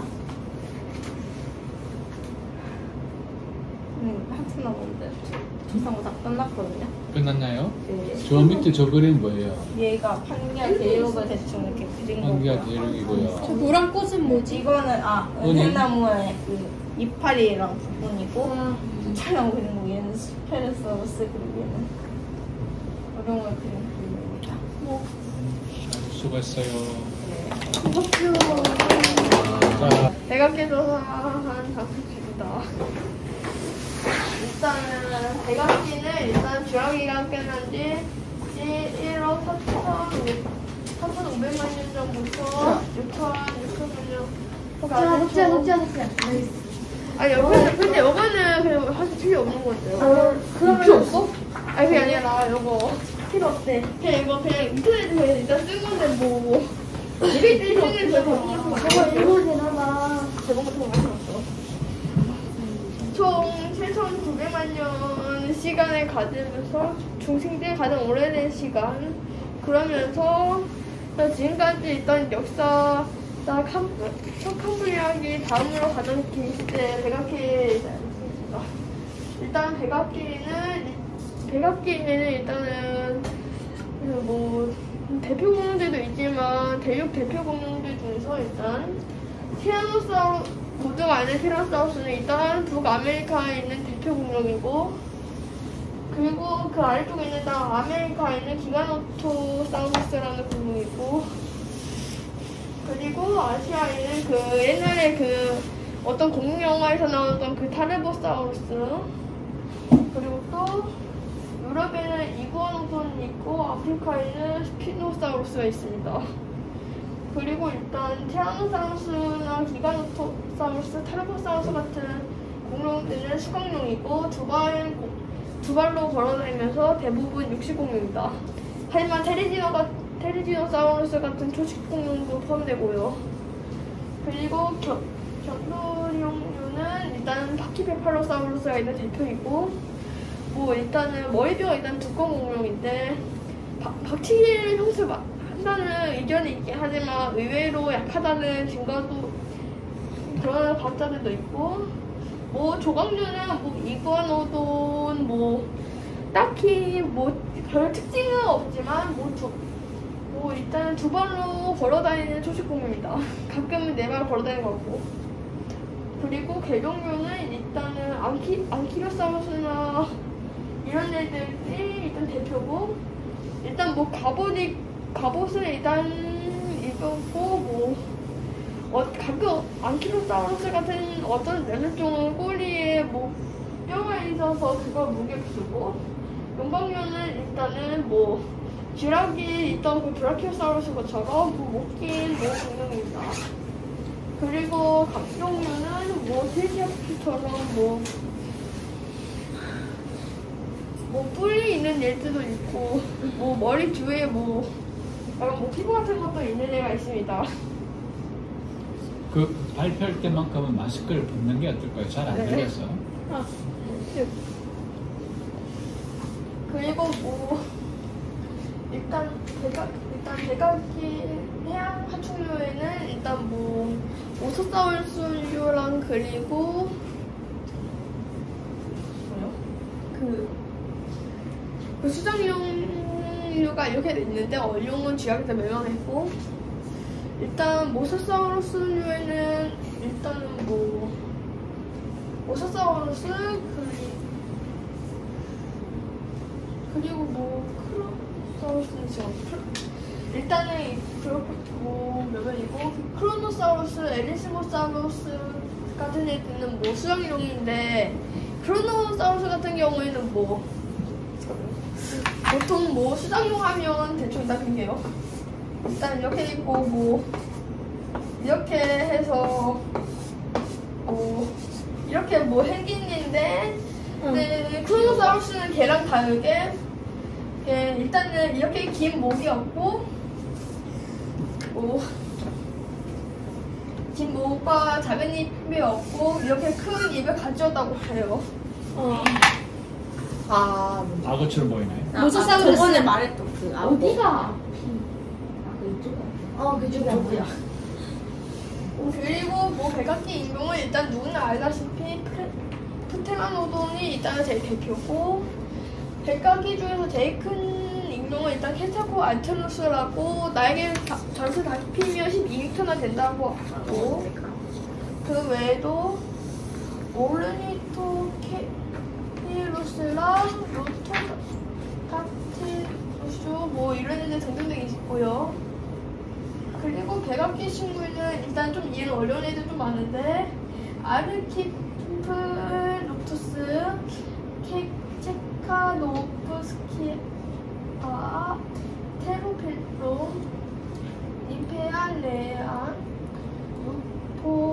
루포르디아, 닐소니오펠리스 이런 애들이 있고요. 그리고 일단 백악기에는 일단 포일류가 있는데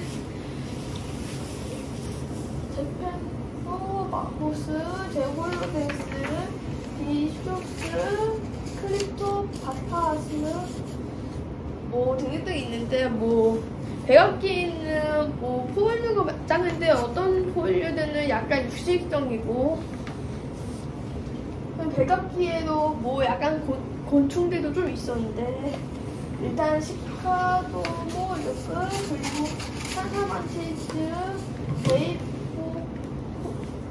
네이포코소스 뭐 등등등 뭐 넘어가면서 다 되지 못할 것 같고 일단 그리고 백악기에는 뭐 일단 백악기에서는 뭐 일단은 악어 종류 중 한 마리 시시토스 그리고 망쿠로첼리스, 에스테시아 이런 애들 있고 그리고 왜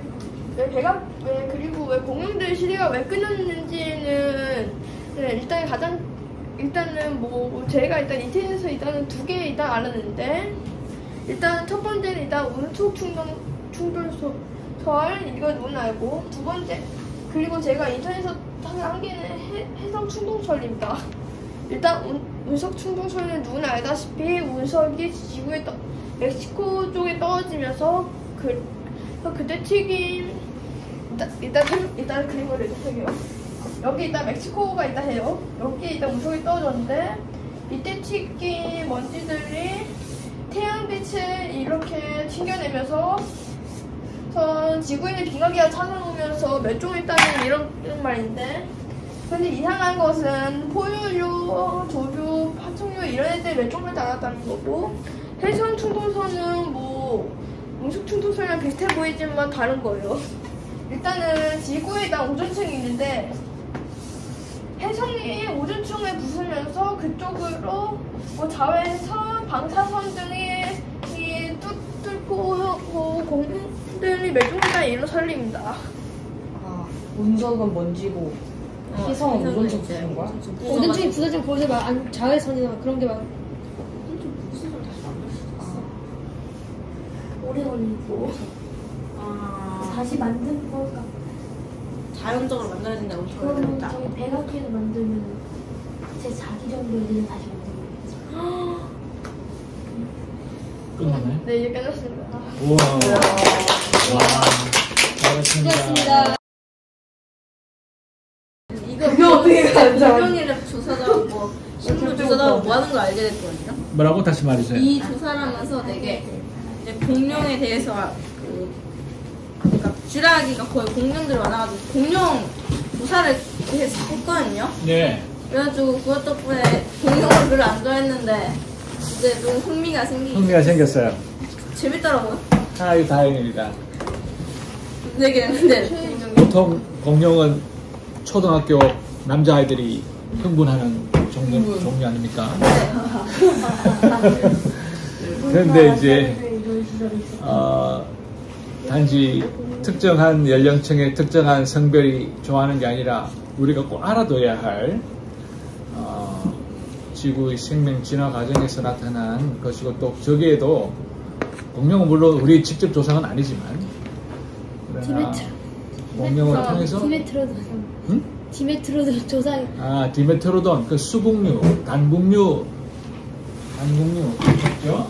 저 그거 단용류, 수국류를 통해서 우리 조상이 연결되지만 공룡은 단국류가 아니고 이국류죠. 이국류? 여기가 두 개의 적관절로 되어 있다. 맞아, 기억나. 하여간 그래서 공룡뿐만 아니라 이 수많은 생명체들을 통해서 우리가 생겨났다는 것을 이번 기회에 알게 되었을 거예요. 소감을 한마디씩 할까 싶은데요. 예전부터 소감을 한마디씩 하고 마무리 지읍시다. 이번 조사를 하면서 공부를 하고 조사를 하고 제 조사에 대해서요? 이 공부 전체와 오늘 발표 그리고 나의 조사 소감. 우선 어린 왕자를 공부하면서 거기서 보아뱀이 나왔고, 또 보아뱀에서 이런 파충류나 이런 동물들에 대해서 이렇게 배우게 됐는데, 배우면서 이거 조사를 하면서 되게 막 하기 싫은데 억지로 했다기보다는 점점 더 재밌는 내용이 나오고, 그러다 보니까 되게 재밌게 막 그래도 재밌게 조사를 했고, 그 다음에 대본기 하나의 통째로 이렇게 막 조사를 하면서 되게 얻은 것도 많은 것 같아요. 그래서 대본기에 관련된 게 나오면 이제부터는 내가 아는 거다 할 수 있을 것 같아요. 오. 네, 그리고 다들 이렇게 고생한 게 정말 대단합니다. 박수. 숙주군은 어땠습니까? 일단은 뭐 처음에 어린 왕자 보아뱀 배웠을 때는 뭐 그냥 며칠 뒤면 끝나겠지 이렇게 생각했는데 어려운 소리. 근데 갑자기 그러다가 갑자기 지구 시대 갑자기 갔는데 그때 어린 왕자까지만 해도 뭐 그냥 좀 재밌었는데 그러다가 갑자기 이런 역사니까 갑자기 진짜 재밌어졌어요. 옆에서. 더 재밌어졌어요? 네. 특히 숙주가 좋아하는 공룡이 많이 나와서 더욱더 하필이면 또 그걸 또 아니 그게 아니라 저는 뭐 생명이나 진화 이런 거? 다 관심이 있군요. 네. 그래. 이런 때문에 뭐 많이 공룡뿐만 아니라 그리고 아주 좋은 뭐 말이죠. 이거 백악기 이거 조사할 때 뭐 새로운 상식들도 좀 알아내고 특히 어떤 많이 걸 알아는 뭐 예를 들어서 뭐 다른 백악기 다른 동물들 친구들 그리고 뭐 해성 충돌설이라는 자체가 있는지도 몰랐어요. 이렇게. 그러게 나도 이번에 처음 들었어요. 보통 인터넷에서 찾아봤어요. 그거 집에서 이번에. 그래요? 선생님 덧붙이잖아. 시간 되면 이것에 대해서도 이런 종류의 수업에서 또 한번 이런 거 한번 또 써보고 싶어요. 앞으로 선생님 이걸 왜 줬겠습니까? 계속 쓰라면서. 한 장이면 끝날 거를 왜 이걸 줬겠습니까? 선생님 만약에 이번에 공부 재밌었지 않습니까, 여러분? 네, 재밌었어요. 시간이 못. 앞으로 이런 기회는 자주 있습니다, 여러분. 좀 고생스럽지만 그래도 공부한 느낌이 들지 않습니까? 뿌듯합니다. 공부당 공부를 점점 맛보게 될 겁니다. 다음에 일단은 제가 이렇게 조사를 할 수 있다는 사실을 좀 자랑스럽게 했고요. 몰랐던 거에 대해 알아가는 것도 있었고 잘못 알고 있었던 것에 대해서 바로잡고 가는 것도 되게 좋은 시간이었다고 생각하고, 그리고 이거 예준이가 말했던 것처럼 이 스케치북, 커다란 스케치북 한 년을 채워가면서 많이 힘들었지만 이제 다 완성하고 나면은 뿌듯하게 나고, 앞으로의 스케치북이라고 하지만 스케치북이 곧 제 머릿속이라고 비유를 하면서 앞으로 채워가고 싶은 느낌이 있어서 막 채워고 싶습니다. 훌륭합니다. 감사합니다. 근데 잘못 알고 있다가 새롭게 다르게 알게 된 것이 있다면 뭐 어떤 것이었을까요? 사실 저는 오르도비스기 때 대멸종이 있었다는 사실도 잘 몰랐고요. 딱 대멸종이 나도 몰랐어. 있었다라는 딱 듣고 아 내가 생각하는 그건가 하면서 사실은 제가 공룡이 되게 무식했지만 네, 괜찮아요. 괜찮아? 아, 네, 좀 괜찮아요. 제가 되게 이렇게 보니까 되게 무식했었단 말이에요. 사실 이런 지질 시대에도 쥐라기, 백악기, 트라이아스기밖에 거의 몰랐었고 사이언스 알아? 어? 아니야. 트라이스기도 몰랐는데. 그 세 개의 지질 시대밖에도 몰랐고 심지어 뭐 이렇게 오르도비스기나 캄브리아기에 또 똑같이 공룡이 사는 줄 알았어요. 그렇게 생각이 쉽죠. 네, 많이 무식했어요. 그래서 나도 많이 어색했어. 이렇게 장기간에 걸쳐서 공룡이 되고 미생물이 공룡이 되었다는 사실이 좀 놀라웠습니다. 네, 고맙습니다. 일단 지나가서 이제 무슨 이야기를 하는지를 좀 이해를 하고 나서 윤찬이 이야기하는 죠. 저는 일단은 이 어린왕자 선생님이 하실 때부터 이런 식으로 갈 줄 알았어서 기대가 많이 됐었는데 역시 재밌었고 이제 이 스케치북을 쓰면서 이제 해보도 하면서 좀 힘들지만 그래도 어떤 많은 경험들을 하면서 지식을 많이 쌓아갔던 것 같아요. 특히 재밌었던 부분이 어떤 부분이었을까요? 이 조사할 때가 가장 재밌었고 뭔가 새로운 걸 좀 알아가는 느낌이 크다 보니까 엄청난 양을 조사했었죠. 제일 많이 조사하지 않았을까. 그걸 추려내고 이것도 다 공부입니다. 그죠?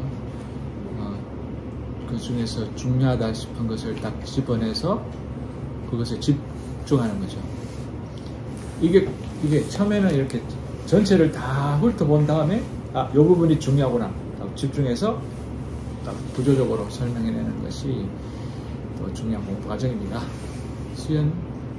저는 문서랑은 반대로 어린왕자 공부가 이렇게 과학적으로 올 줄 몰랐거든요. 되게 뭔가 감성적인 그런 느낌으로 갈 줄 알았는데 미덕적으로 와서 뜻밖이었지만 나는 뭔가 되게 많이 알게 된 것 같고요. 조사를 하면서 저 진짜 하나도 모르고 있었는데 페름기 때 대멸종이 일어났다는 것도 몰랐었는데 해보니까 어느 정도는 꽤 알게 된 것 같고 나름 뿌듯했고 이거 선생님이 여기 적으라고 하셨을 때 처음엔 매우 당황했지만 나름 하다 보니까 생각보다 체험하는 게 재밌어서 나중에는 즐기면서 했었던 것 같습니다.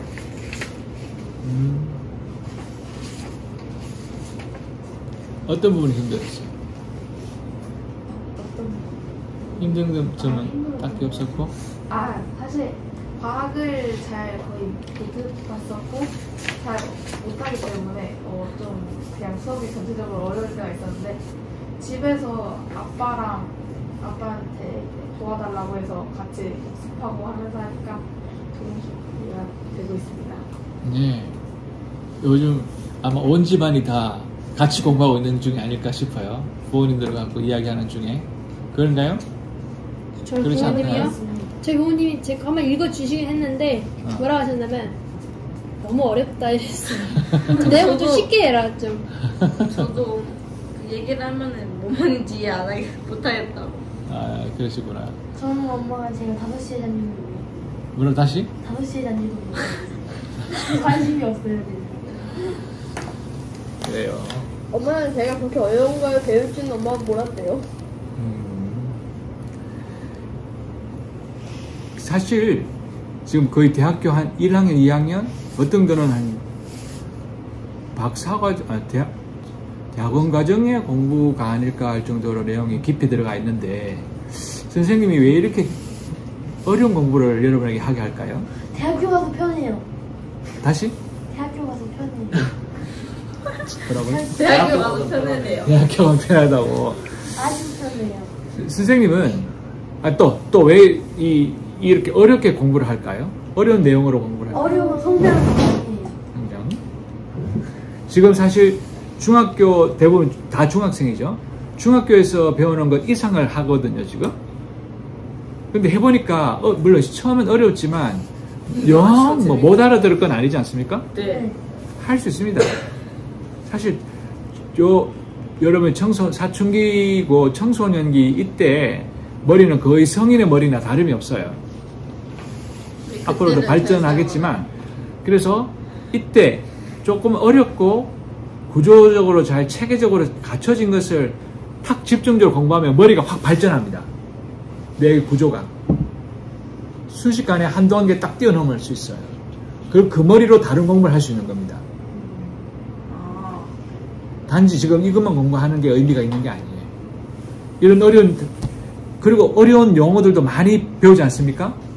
그러면 뇌에서 그 어려운 용어를 이해하려고 또 어려운 용어를 여러분 머리에 있는 지식 체계에 어디다가 체계화 시키느라 굉장히 노력하거든요. 그 과정에서 다른 지식도 그렇게 습득할 수 있는 구조가 되는 거예요. 뭐 모든 걸 다 어렵게 해야 된다는 건 아니지만 이렇게 집중적으로 한 번씩은 하게 되면 여러분의 뇌가 발전합니다. 다음. 저는 처음에 옛도마뱀, 도마뱀 여기까지만 수호야, 해도 저거 좀 꺼줄래? 나 소리가 안 들려 지금. 네. 그때까지만 해도 그렇게 어렵다고 느끼진 않았는데 엄청난 척삭동물, 척추동물 여기까지 오면서 조금 멘붕이 왔었던 것 같고요. 근데 이제 슬로리한기 한 기지만 그래도 그거 하나를 정리하는데 되게 많은 도움을 받았던 것 같아요. 특히 처음에 오존층이 생겼다고 하실 때 오존층이 사실 그냥 당연하다고 생각됐는데 이때는 사실 오존층이 없었던 것도 몰랐고요. 그래서 좀 되게 하면서 새로운 지식들도 많이 는 것 같습니다.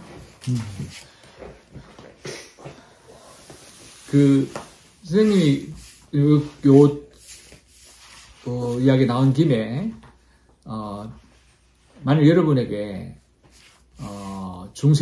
고생대, 중생대 9개 시기를 모두 다 지금과 같은 수준으로 조사를 했으면 어땠을까요? 시간이 얼마나 있으나요? 다를 것 같아요. 시간도 시간이지만 사람에 따라서 나는 못해. 그러니까 하기 싫을 것 같아요. 하기 싫고, 그죠? 네. 완전히 혼이 다 빠졌을걸요? 이거 하나만 조사하는데 엄청 걸렸는데. 맞아요. 선생님은 그런 식으로 하진 않아요. 여러 개를 나눕니다. 근데 하나를 집중적으로 하잖아요? 그러면 다른 거를 이야기할 때 알아들을 수 있는 귀가 생겨요. 내가 그걸 공부하지 않았지만, 저거 내가 하고 하는 비슷하네? 저 시기엔 또 저런 동물이 있었군? 하면서 이해하잖아요. 그죠? 네. 이해는. 그렇죠. 알아들을 수 있는 귀를 감고 볼 수 있는 눈을 가지는 것 자체가 목적이지, 그 모든 시기를 다 아는 게 목적이 아니에요. 선생님의 초점은 여러분의 뇌입니다. 뇌가 어려운 지식 체계를 갖출 수 있는 뇌로 발전하는 것이 목적이지 모든 걸 다 머릿속에 막 우겨 넣는 게 목적이 아니에요. 그것이 선생님 방식이라고 말하고 싶군요. 다음 수호 어땠습니까? 처음에 어린 왕자로 통정 공부할 때 좀 놀랐거든요. 네, 놀랐는데 그렇게 막 여기까지 올 줄은 몰랐는데 저도 한 2주에서 한 달 정도 하고 그냥 바로 끝날 줄 알았는데 또 막 원생 생물근에서 뭐가 이렇게까지 하고 석탄기 조사할 때 좀 대멸종이 2번 있었다는 것도 새로 알게 된 것 같고, 그리고 석탄기는 다른 데처럼 전기가 없어요. 후기가 있고 또 그 2개가 나눠져 있는데 후기에서 또 그 2개가 갈라지는데 그것도 좀 놀란 것 같고, 처음에 이거 스케치북에 이게 정렬할 때 이게 약간 나눠서 이게 어떻게 해야 될지 잘 모르겠고 좀 나눠서 하는 게 좀 어려웠던 것 같아요. 그래도 수호가 처음에는 어려웠고 막막해 했지만 차츰차츰 정리하는 법을 알아갔던 것 같아요. 네.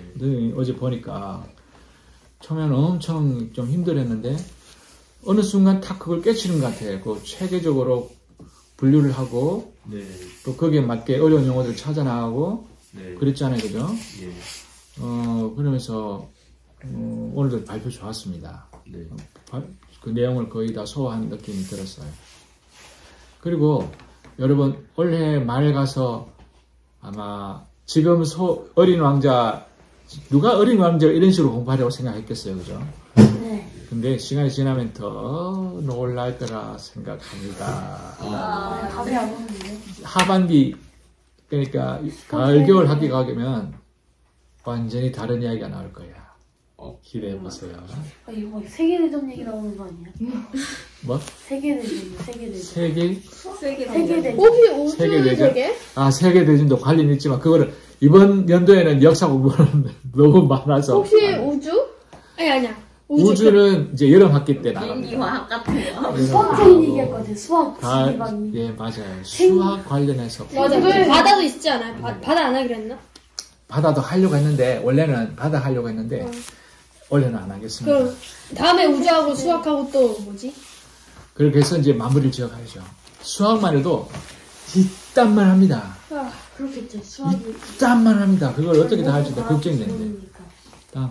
저는요 일단은 이거를 조사하면서 딱 그냥 든 생각인데 누구한테 우리가 지금 배운 내용을 저 내용 가르쳐주면서 보여주면서 우리 이거 어린 왕자 내용하면서 배우면서 한 거다라고 하면 누가 믿겠지라는 생각을 했고요. 왜냐면 우리는 여기서부터 이어졌고 이거에서 이어졌고를 아는데 딱 보면은 이걸 왜 어린 왕자 공부를 할까 이런 생각이 들게 될 것 같고요. 일단 쥐라기 공부를 소사를 하면서 좀 더 알게 되는 사실들이 많았고요. 그냥 이 공부를 하면서도 이제 옛날에는 진짜 저 진짜 아무것도 몰랐을 때는 그냥 쥐라기랑 백악기 알고 되게 그 정도였는데 공부를 하고 조사를 하면서 더 많은 것을 알게 됐고 그리고 어룡이